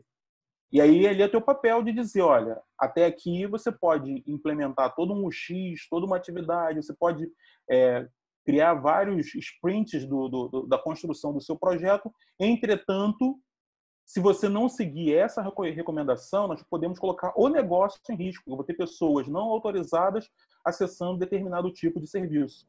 E aí sim fazer esse acompanhamento, mas a atividade da construção ela é especificamente da equipe de agilidade.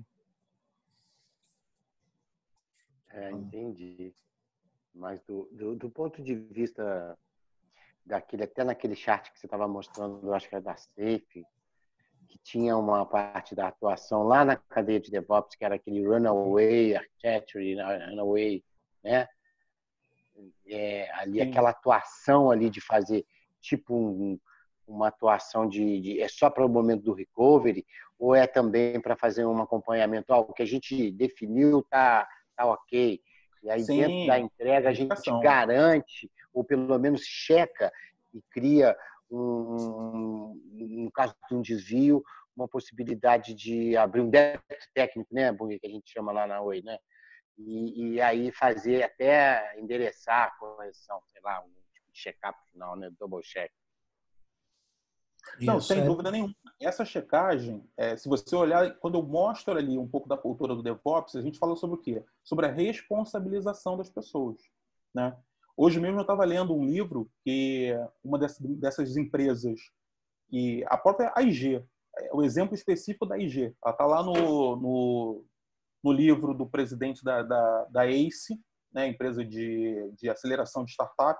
Ele menciona a AIG é uma instituição bancária, começou a fazer o benchmark com várias dessas empresas para entender como ela poderia aproveitar, mesmo que não no negócio como um todo, algumas dessas questões associadas à agilidade. E ele percebeu que alguns processos, como você colocou, essa visão de checar se está correto, ela é uma característica que nós vamos ter que começar a repensar se eu preciso checar se está correto ou se o executor se responsabiliza e me apresenta que está correto. Porque você imagina como se desdobrar em tantos projetos com uma equipe de arquitetura que normalmente não é do tamanho da equipe de agilidade, se você ainda tem que fazer o papel de um fiscal. Eu acho que o que precisa é encontrar a maturidade... Né? Exatamente. E a responsabilidade de cada um dentro E você ter os mecanismos de governança necessários para acompanhar e identificar. Olha, isso aqui você se comprometeu em fazer e não realizou, e aí entra o nível realmente de responsabilização. Assim, tem empresas que mencionam, vou dar um exemplo fora do que você colocou, mas só para a gente perceber. Às vezes, quando a gente vai fazer um reembolso na empresa, dependendo da empresa, a impressão que dá é que a gente passa por tanta burocracia para aquilo que é quase uma condição de desconfiança. E essas empresas, por exemplo, a IG, hoje, ela coloca da seguinte forma: você tem essa responsabilidade, faça desse jeito. Eu tenho os mecanismos para observar se você está fazendo, mas eu não fico fazendo monitoramento o tempo todo. E você tem que entender qual é o seu nível de responsabilidade. A Amazon tem, né, a Amazon, a AWS, as pessoas que trabalham nessas empresas, ela também tem as suas políticas, por exemplo. Eu já ouvi de alguns executivos, de algumas pessoas na Amazon, que se um grupo de pessoas da Amazon vão para uma viagem, por exemplo, quem paga o almoço é o de crachá mais alto. Porque ele se responsabiliza em fazer todo o processo de reembolso. Ele normalmente tem uma condição, né, recebe um valor maior, então ele faz, não que ele vá pagar o de todos os outros, mas é uma única pessoa que vai chegar com um pedido de recibo. Então são algumas mudanças de pensamento, porque para quem vai ter que fazer esse reembolso ficou mais fácil, porque ele só fez de um, entendendo que vai desdobrar para outras pessoas para baixo. Ele confia naquela pessoa que realizou. Então, assim, existe todo um trabalho que antes a gente tinha uma percepção mais fabril e agora a gente vai ter que começar a pensar que a gente está lidando com níveis de maturidade maiores. Pelo menos é essa a expectativa que a agilidade tem, mas é óbvio que assim, essa confiança, né, esse voto de confiança, ele vem com ferramentas e implementações de governança também no mesmo nível. Show de bola. Léo, tem uma pergunta aqui. Beleza. Obrigado aí, Augusto, pela participação. E, Léo, tem uma última pergunta aqui da Rosana. Leonardo, qual você acha que deve ser o papel do arquiteto corporativo pós-Lean Inception? Rosana, se quiser detalhar mais a pergunta, também fica à vontade. Abre o mute aí, pode falar. Rosana, eu tenho alguns amigos, né? Assim, eu não conheço o Lean em profundidade. Eu li o livro lá do Caroli, mas não conheço o modelo do Lean Inception assim, com profundidade. Eu não vi a implementação dele. Mas eu ainda continuo achando que, assim, pelo menos a minha interpretação, né, a minha percepção do que eu vi da obra, ela também é muito parecida com a percepção do SAFe. Então, ela está muito relacionada ao produto, à construção de um produto. Quando a gente imagina uma empresa como o Spotify, que basicamente tem um produto, que é tocar música, essa estrutura fica um pouco mais fácil e realmente você vai diminuindo ali o número de pessoas no intervalo. Agora, se você traz para questões financeiras, né, para instituições financeiras, para banco, fica muito claro na minha percepção que essa quantidade toda de produtos ela vai precisar ser tratada de uma forma que depende de uma visão de arquitetura corporativa. Então, onde é que eu vejo o arquiteto corporativo participando disso? A gente tem lá os POs, tem as pessoas relacionadas a cada produto, mas não necessariamente aquela pessoa ela tem a visão da interseção de todos os produtos de uma empresa. Tem que pensar, de repente, numa empresa de seguro, né, ou pensar num banco, naquele modelo de arquitetura que o Ples apresentou, onde você pode ter uma estrutura de pagamento, você tem uma estrutura, um produto de pagamento, um produto de saque, um produto de TED, um produto de transferência, um produto de investimento. Cada uma dessas pessoas vão ter a sua visão, mas essa visão não vai ser uma visão holística. E eu acho que o papel do arquiteto corporativo é fazer toda a junção dessas peças desse Lego. Show de bola, Léo. Obrigado aí pela tua participação, obrigado aí por dar esse panorama aí da agilidade com a arquitetura, do DevOps, da tua experiência. Vamos em frente. Deixa eu compartilhar aqui, apresentar o nosso terceiro palestrante.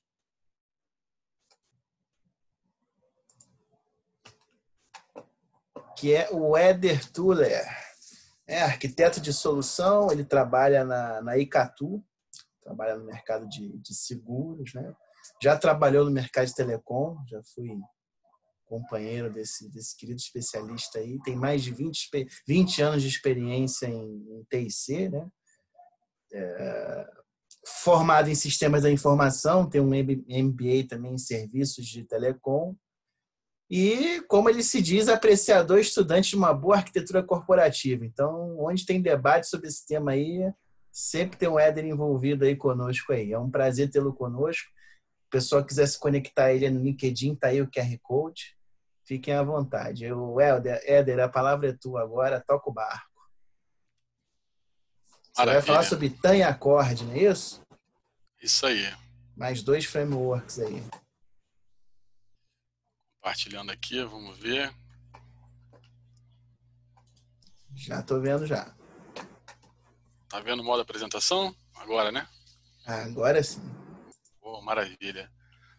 Pessoal, agradecer vocês aí por estarem até essa hora, né, na sexta-feira, ouvindo falar aí sobre frameworks. Tinha colocado o título aqui, né, uma noite de frameworks. Vamos até sonhar com frameworks. O Plá já falou de alguns, o Léo já falou de mais alguns. Eu vou trazer 2 aqui, vou tentar ser o mais sucinto, mas trazendo informações relevantes, para pelo menos dar o início de um caminho, né? Então,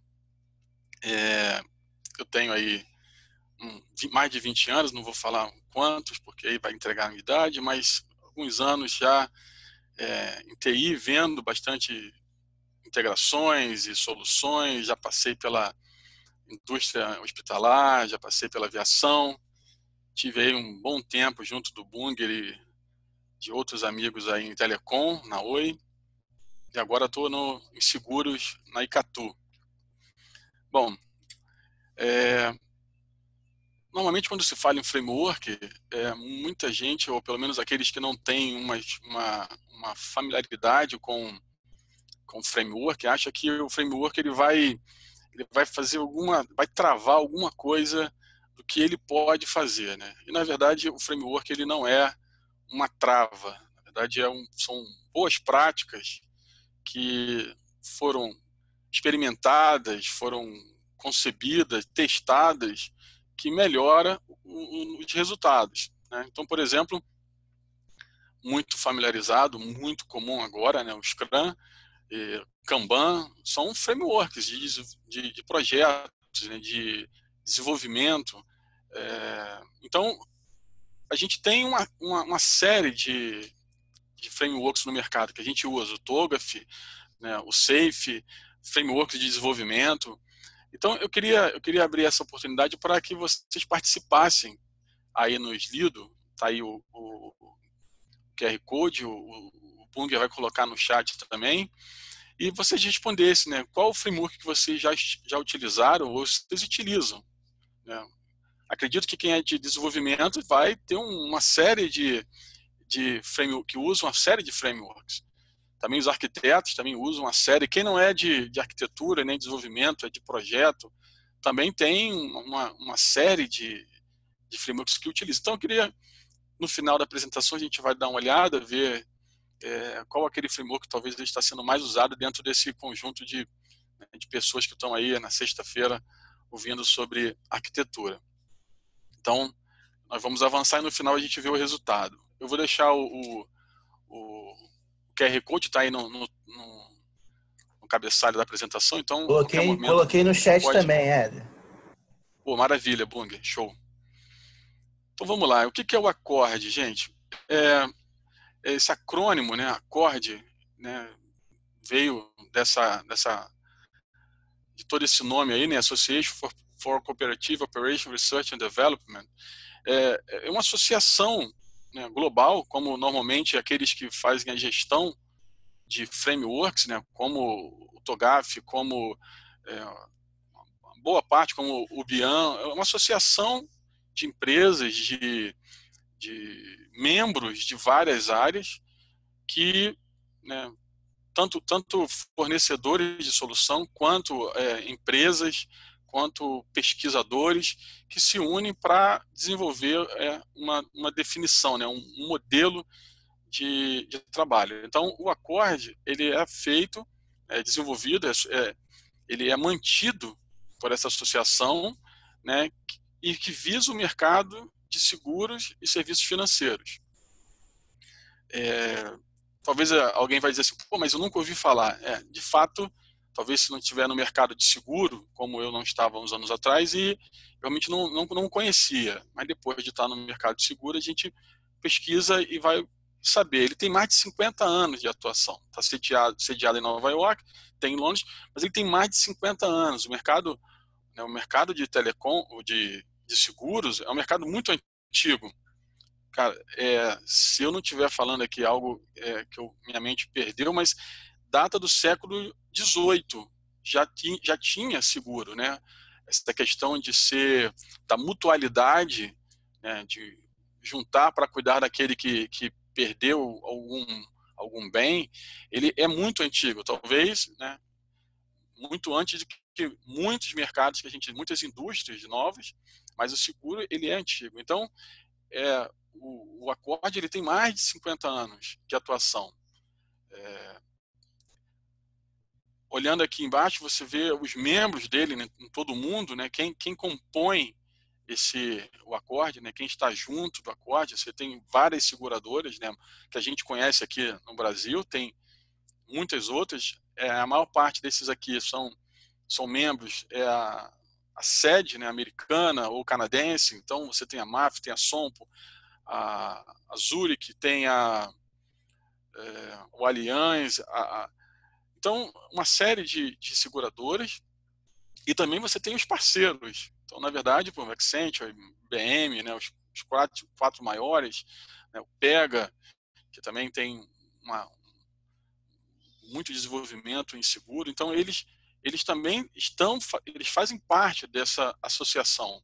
Eles também contribuem, eles também usam essas definições. Então, uma coisa interessante que eu notei foi que, agora, recentemente, 2018, se eu não me engano, a Accord fez uma parceria com a IBM e outras empresas para tentar otimizar o processo de seguro com a ajuda do blockchain.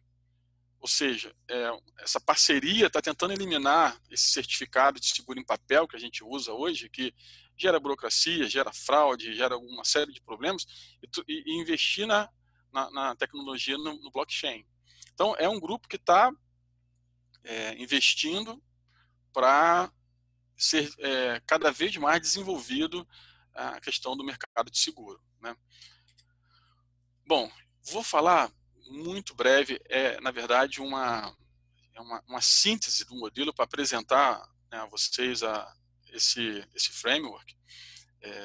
Então, 5 componentes dessa arquitetura que o Accord ele coloca. Destacado que é uma referência, né? O Plá já falou, o Léo também já comentou.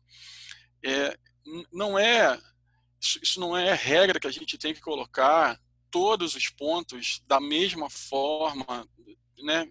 Tudo aquilo que o Accord diz, as pessoas têm que implementar isso nas empresas. Não, a referência não é isso.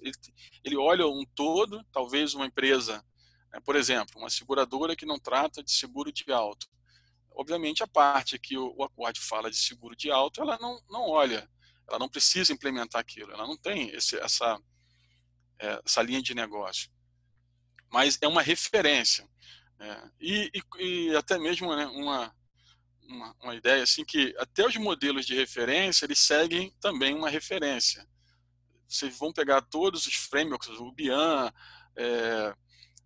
todos esses que a gente já falou, que vocês conhecem, eles seguem uma linha muito semelhante de referência. Alguns apontando para o setor bancário, outro para a telecom, o outro aponta para o setor de seguros, mas eles também seguem uma referência.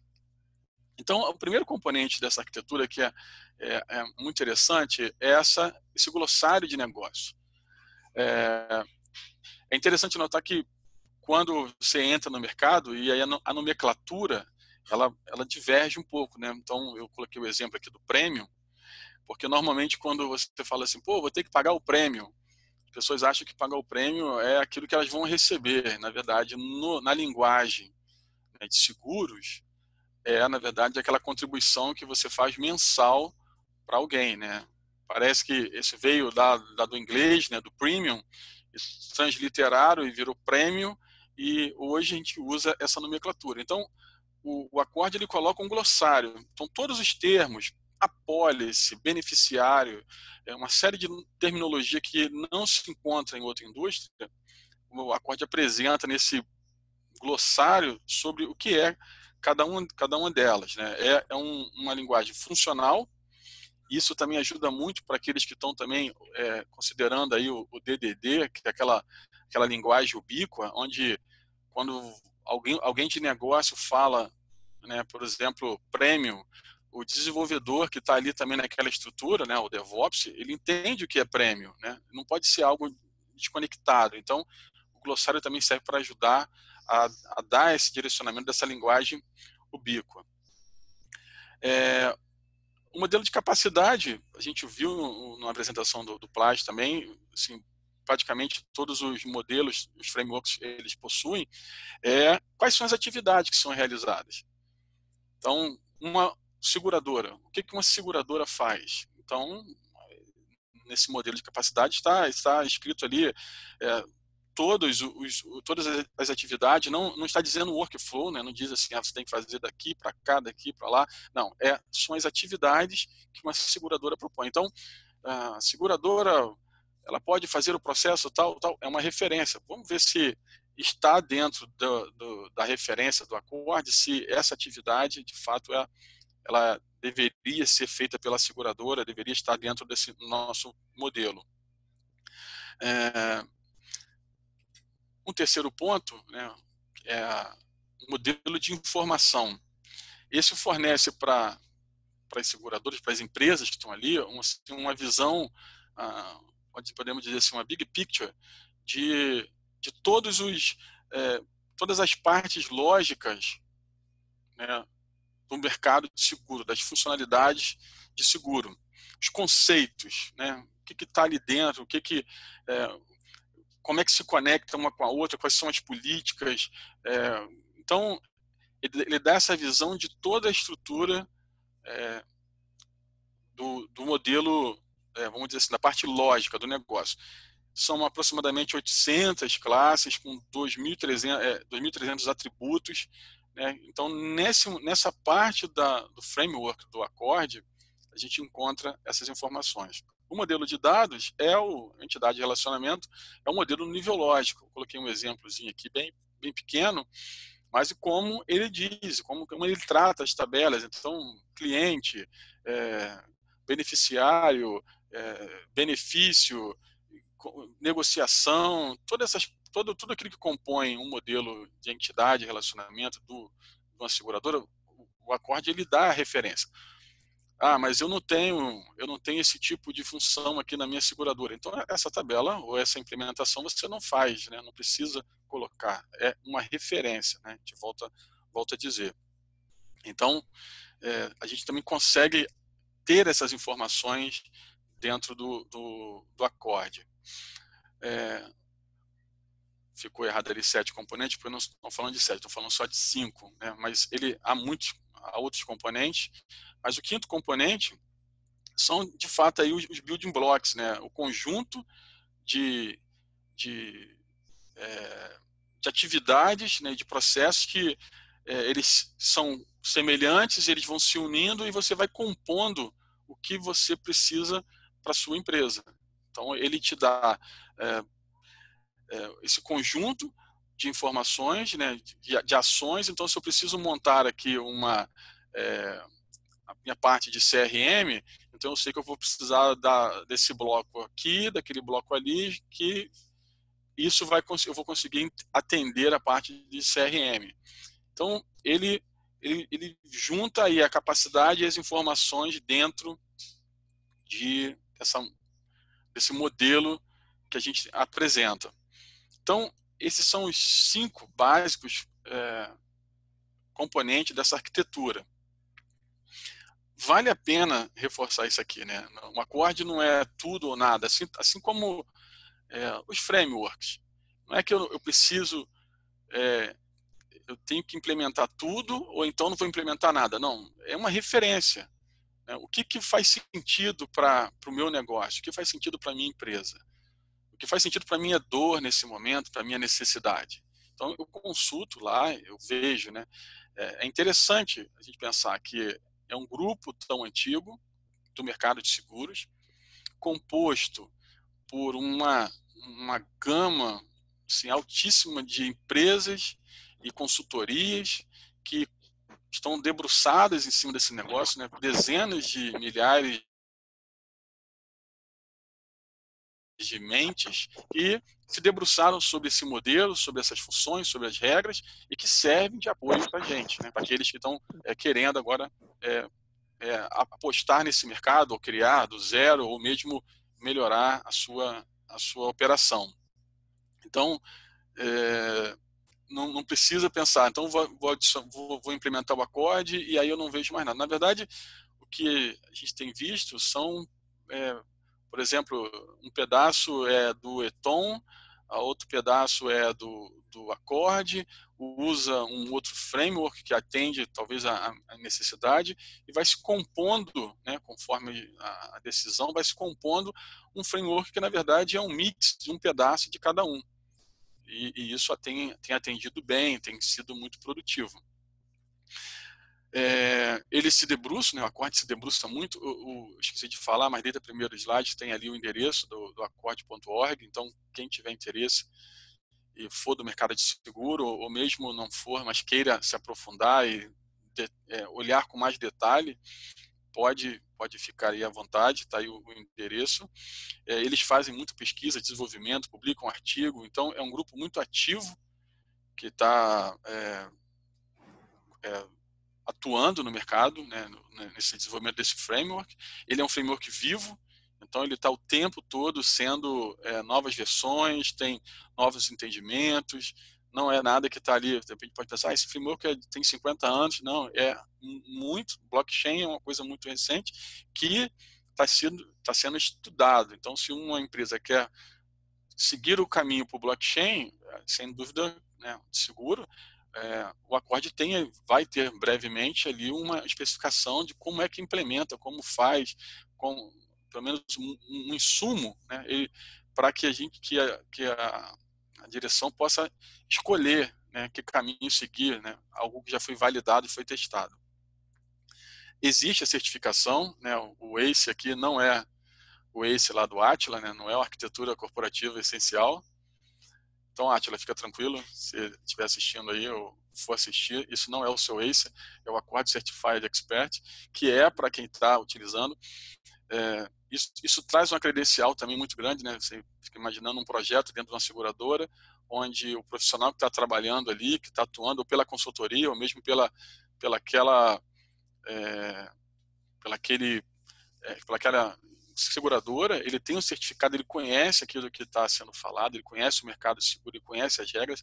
Isso traz uma qualidade, né, nas entregas.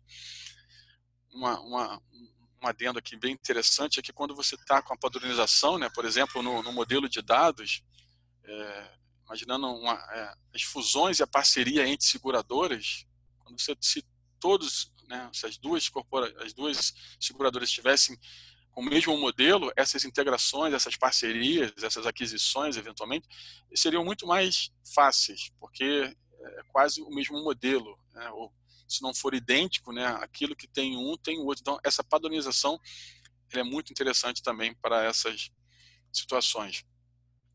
Eventos, os próximos eventos, eu peguei um ali, tem um acontecendo hoje, mas é melhor vocês ficarem por aqui mesmo, vocês não irem para lá. Temos no dia 16 e tem no dia 15 também de outubro, eventos da Accord. Bom, deixa eu ver que horas são, 8h38. Eu vou passar para o próximo, depois a gente faz uma parada para as perguntas ou dúvidas dos dois, né? Então, falar um pouquinho do TAM.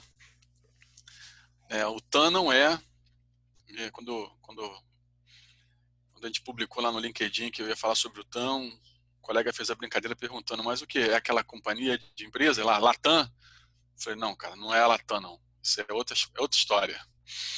Então, o TAM ele é um componente, é um subcomponente de um framework maior que é,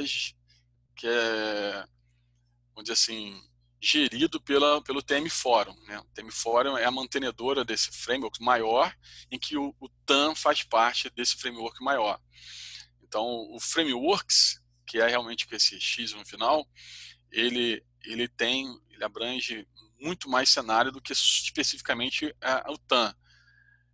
Também é uma associação que já tem 32 anos de existência, mais de 800 empresas são membros dessa associação, né? Empresa de telecom, empresa de consultoria, empresa de software, fabricante. A gente vai ver que essas semelhanças de utilizar um framework, né? Essas vantagens de utilizar um framework em todas as indústrias, cada framework talvez focando para um lado, é possível adaptar um para o outro, mas a vantagem, elas são muito semelhantes. Então, o TAM, né, o Telecom Application Map, ou Application Framework, ele faz parte do framework maior, que é o Frameworks. Então, só para a gente ter uma visão assim, do todo, o Frameworks é composto por essas três subcomponentes, o ITOM. Então, o ITOM visa a parte de padronização de processos, o Plá já falou um pouquinho sobre ele. O CID, que é a modelagem dos dados, das informações, e o TAM, que é as funções de várias aplicações que estão sustentando, né, os processos da empresa, tanto o operation quanto o business. Então, o frameworks do TM Forum está olhando para esses três subcomponentes, que a gente vai pegar falar um pouquinho mais do TAM. Mas, eu vou repetir, né? Já vi empresas que adaptaram, por exemplo, o Eton, que o TM Forum é bem específico para telecomunicações, mas já pegou o Eton e adaptou para um outro mercado, para uma outra indústria, porque ele fala sobre processos e há muitos processos semelhantes dentro das empresas, né? O básico para a gente falar é cliente, seguros, telecom, bancário, tem cliente, tem o mesmo processo ali, talvez uma mudança aqui ou outra, uma particularidade, mas é o tratamento com clientes. Então, você pode fazer esse tipo de adaptação. Então, voltando para o TAM, quais são as principais vantagens de utilizar esse framework que trata das funções e das aplicações das empresas, né? É que quando você tem essa padronização, você consegue, né, pelo TAM, utilizar, identificar as aplicações e as suas responsabilidades. Então, essa é uma das, para mim, talvez uma grande vantagem do TAM, porque eu identifico as aplicações e quais são as suas funções, cada uma com a sua função. Então, você pensa na empresa de telecomunicações, eu não tenho o número atualizado, o Bung depois pode dar, mas pensar aqui numa operadora que a gente trabalhou, né, que eu trabalhei, que o Bung trabalha, como a Oi, que já foi quantas fusões ela já teve, quantos sistemas críticos, quantas aplicações críticas uma empresa não tem, né? Também como o banco também, que banco, setor bancário, muitas aquisições, muita coisa antiga, coisa nova. Então, quantas aplicações não existem? Então, quando você tem um framework, um framework como o TAM, utilizando esse framework, você consegue padronizar as aplicações, identificar essas aplicações e as suas responsabilidades. Então, com isso, quando você vai precisar fazer uma aquisição de um software, você vai, ou mesmo escrever um software, os requisitos são conhecidos. As funções que aquela aplicação faz, elas são definidas, elas estão estabelecidas. Então, você vai, por exemplo, eu vou fazer uma licitação para comprar um CRM. Se esse fornecedor, ele é um fornecedor certificado pelo TM Forum, a aplicação que ele desenvolveu segue o padrão do TM Forum. Então, para quem está contratando, é muito mais fácil você fazer esse processo, porque você sabe que aquilo que você precisa, o software tem, já está desenvolvido, já está ali. Ou se você vai desenvolver em casa, você também segue aquelas mesmas regras, porque você sabe que você está atendendo aquela camada, né, aquela função de sistema, todas as aplicações estão atendendo aquelas funções. Segunda vantagem é que como é mais rápido você fazer as integrações, né? Se né, as aplicações olham para o TAM, são desenvolvidas para o TAM. Cada uma sabe o que tem que fazer, qual o seu papel dentro de uma cadeia de processo. Você sabe que aquela informação que você precisa, aquele sistema vai ter. Então, essas integrações, elas são mais rápidas, mais fáceis de serem resolvidas.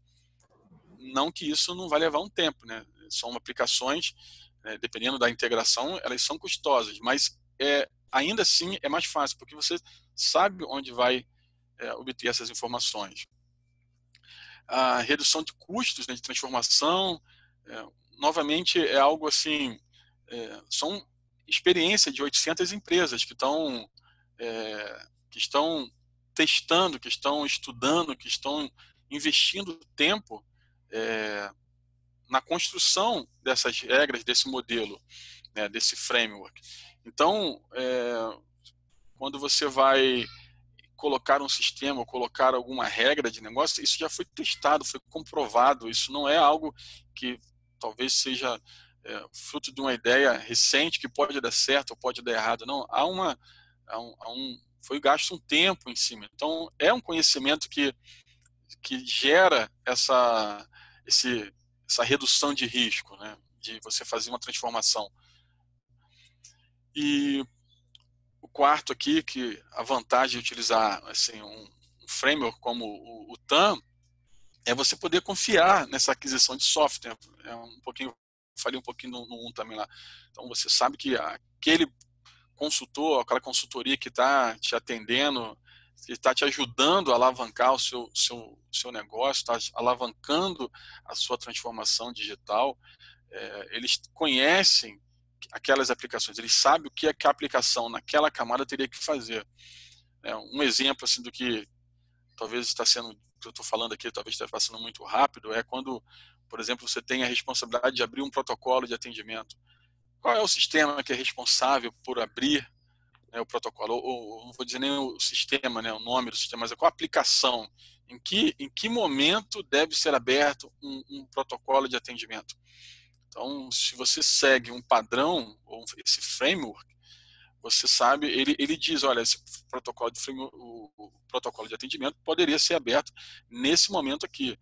Ou você vai deixar para que em outra ocasião abra o protocolo e talvez não é aquele momento correto. Isso pode causar algum problema mais na frente. Um exemplo aqui muito rápido, né, uma lupa sobre aqui sobre o TAM, olhando aqui o fluxo de CRM. Então, você tem dentro do post, né, esse aqui eu estou olhando aqui o pôster do TAM, da release 12.5.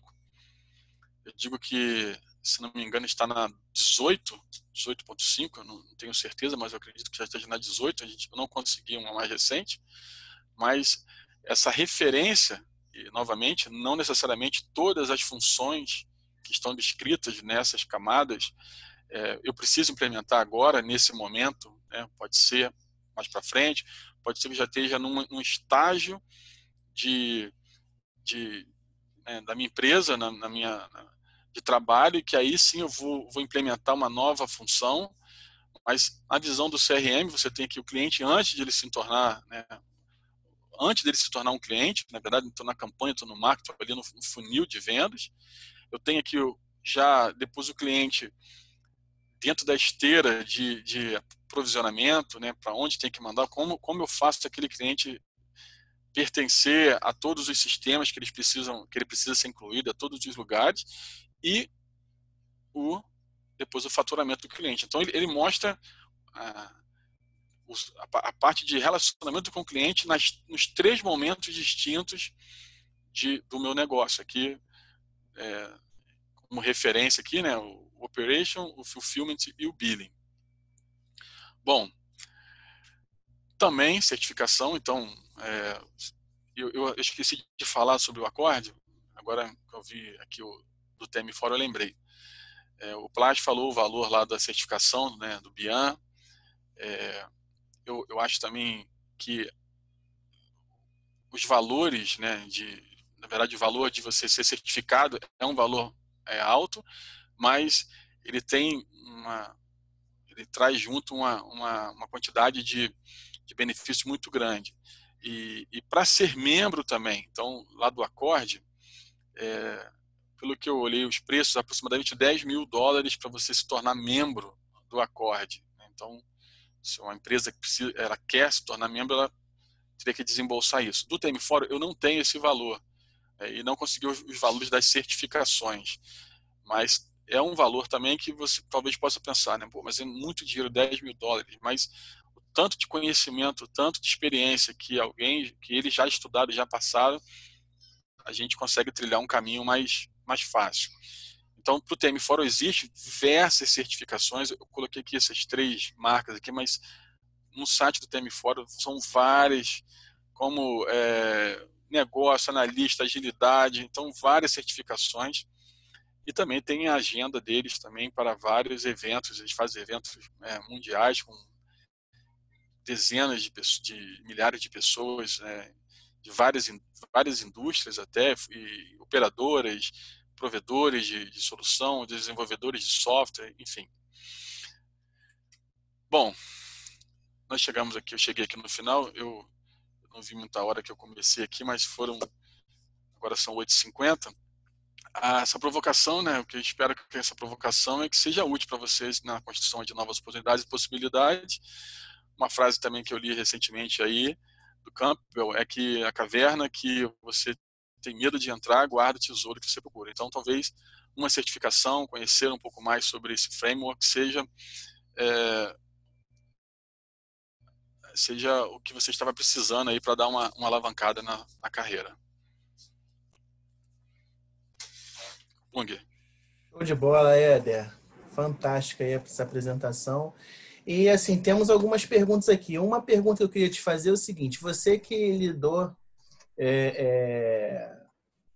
tanto com esse framework de telecom, né, tanto com o TAM, como agora lida também com as questões da área de seguros. O que você viu entre esses frameworks de semelhanças? O que você sentiu mais impacto quando você saiu de telecom e foi para a área de seguros? O que você viu em seguros que é bem diferente do que você via na arquitetura de telecom?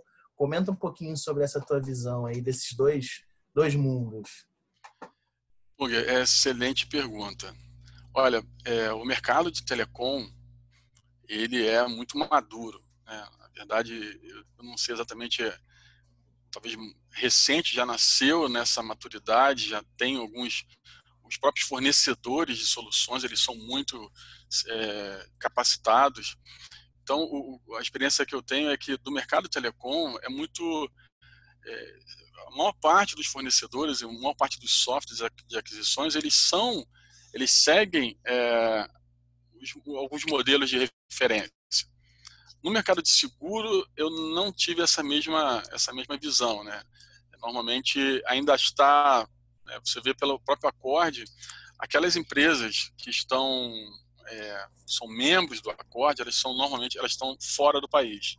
Apesar da Sompos, apesar da Zurich e da MAF terem no Brasil, na verdade esses membros são estrangeiros. Então acho que falta um pouco do mercado brasileiro de seguros olhar para esse modelo, para esses frameworks, né, esse modelo de referência e entrar nele. Pelo menos essa é a impressão que eu tenho aonde eu estou, as parcerias que a empresa faz, os colegas que estão no outro mercado. O Léo também está numa resseguradora e o Accord também é de resseguro, né, para seguro, de resseguro. Então também pode dar essa impressão, mas eu acho que o telecom é mais maduro em modelagem e referências e o seguro está ainda começando. Show de bola, beleza. Tem uma pergunta aqui da Rosana, mas é uma pergunta tanto para você quanto para o Plé também. Ela está perguntando se o Bian também tem um glossário como esse no Accord que o Éder escreveu aí para a gente. Tem, Antônio? Olha, eu estou até olhando isso aqui, pelo menos na parte que está pública, que eu consigo acessar, eu não vi nada não, mas eu vou pesquisar. Segunda-feira eu vou conversar com o pessoal do Bian, ter uma reunião com eles, eu vou levantar isso e boto essa resposta depois no follow-up. Tá? Mas foi boa pergunta, Rosana, porque você me deu uma pergunta para ele semana que vem. Show de bola. Bom, pessoal, é o seguinte, só para a gente finalizar aqui, então, como eu disse, o Acetalks é uma iniciativa aí. Você vai colocar pesquisa, Éder? Desculpa. Tá no mute aí, Éder. O Éder ia colocar pesquisa. Agora veio aqui? Desculpa. Coloca a tua pesquisa aí. Então, tá me ouvindo aí? Então, sim. Então, essa foi a resposta do pessoal aqui. Então, a princípio, né, o TAN, Scrum, o Archimate e o TOGAF foram os mais utilizados do nosso público aqui, né? Mas você tem aqui também o CID, tem o Qubit, Kanban, tem o Iton, né, o Zacman. Então tem gente ainda que utilizou ou usa o Zacman. Então bem legal. Então não é tão estranho para as pessoas a utilização do framework. Legal, Bom, beleza, Bunger. Beleza, show de bola. O Valeu. framework, assim, nesse intuito de padronizar, no intuito de servir como referência, como o Leonardo bem colocou lá na palestra dele, quer dizer, você está comprando ali cicatrizes. Várias pessoas já debateram aqueles temas antes, já bateram cabeça, já choraram, já sofreram e chegaram a algumas definições, algumas orientações. E aí, quando você utiliza um framework desse, você consegue absorver esse conhecimento, né? Que é um dos grandes valores da arquitetura como um todo. É você ter esse conhecimento, você conseguir passar isso adiante, utilizar no seu cotidiano, no seu ciclo de vida de desenvolvimento, seu ciclo de vida de projetos, no seu desdobramento estratégico dele existe. Então, realmente é fantástico aí essa visão. Bom, pessoal, só aqui dando alguns recados aqui finais, então. Primeiramente, agradecer a todos aí pela participação, né? Nós estamos aqui já pelas 8h30 da noite, então agradeço muito aí quem esteve conosco. Como eu disse, a nossa iniciativa é uma iniciativa de trazer temas de arquitetura e também trazer outros temas de TI que são pertinentes. Tem aí o QR Code aí para quem quiser se conectar lá no Acetalks. Então, galera que quiser saber dos próximos eventos, só se conectar lá no LinkedIn e a gente vai publicando lá. E também agradecer aí a Centros Consultoria do nosso amigo Antônio Plé, né? Consultoria aí que representa o Biz Studio aí no Brasil, uma das grandes ferramentas de EA aí do mercado. O App Economo do nosso amigo Leonardo Santos, para quem quer saber tudo aí de fundos imobiliários, né, Léo? Está aí também à disposição na Play Store, na Apple Store. O TI com Café, o TI com Café, que é um evento que acontece todas as terças, nosso amigo André Guilhom, ele esteve aqui logo no início da palestra. Então, quem quiser sempre participar de um bate-papo bem interessante aí, muito sobre tema de agilidade, mas vários outros temas de TI, pode participar da comunidade, ticomcafé.com, e a Shark Community, que é uma comunidade de arquitetura que está surgindo. Nosso amigo Cosme Cardoso, eu acho que ele não está aqui hoje, mas ele representa essa comunidade aqui, e lá no LinkedIn você procura por Shark e você vai ter lá a participação dessa comunidade. Como eu disse, os certificados estarão disponíveis junto à área de ingressos lá do Simpla.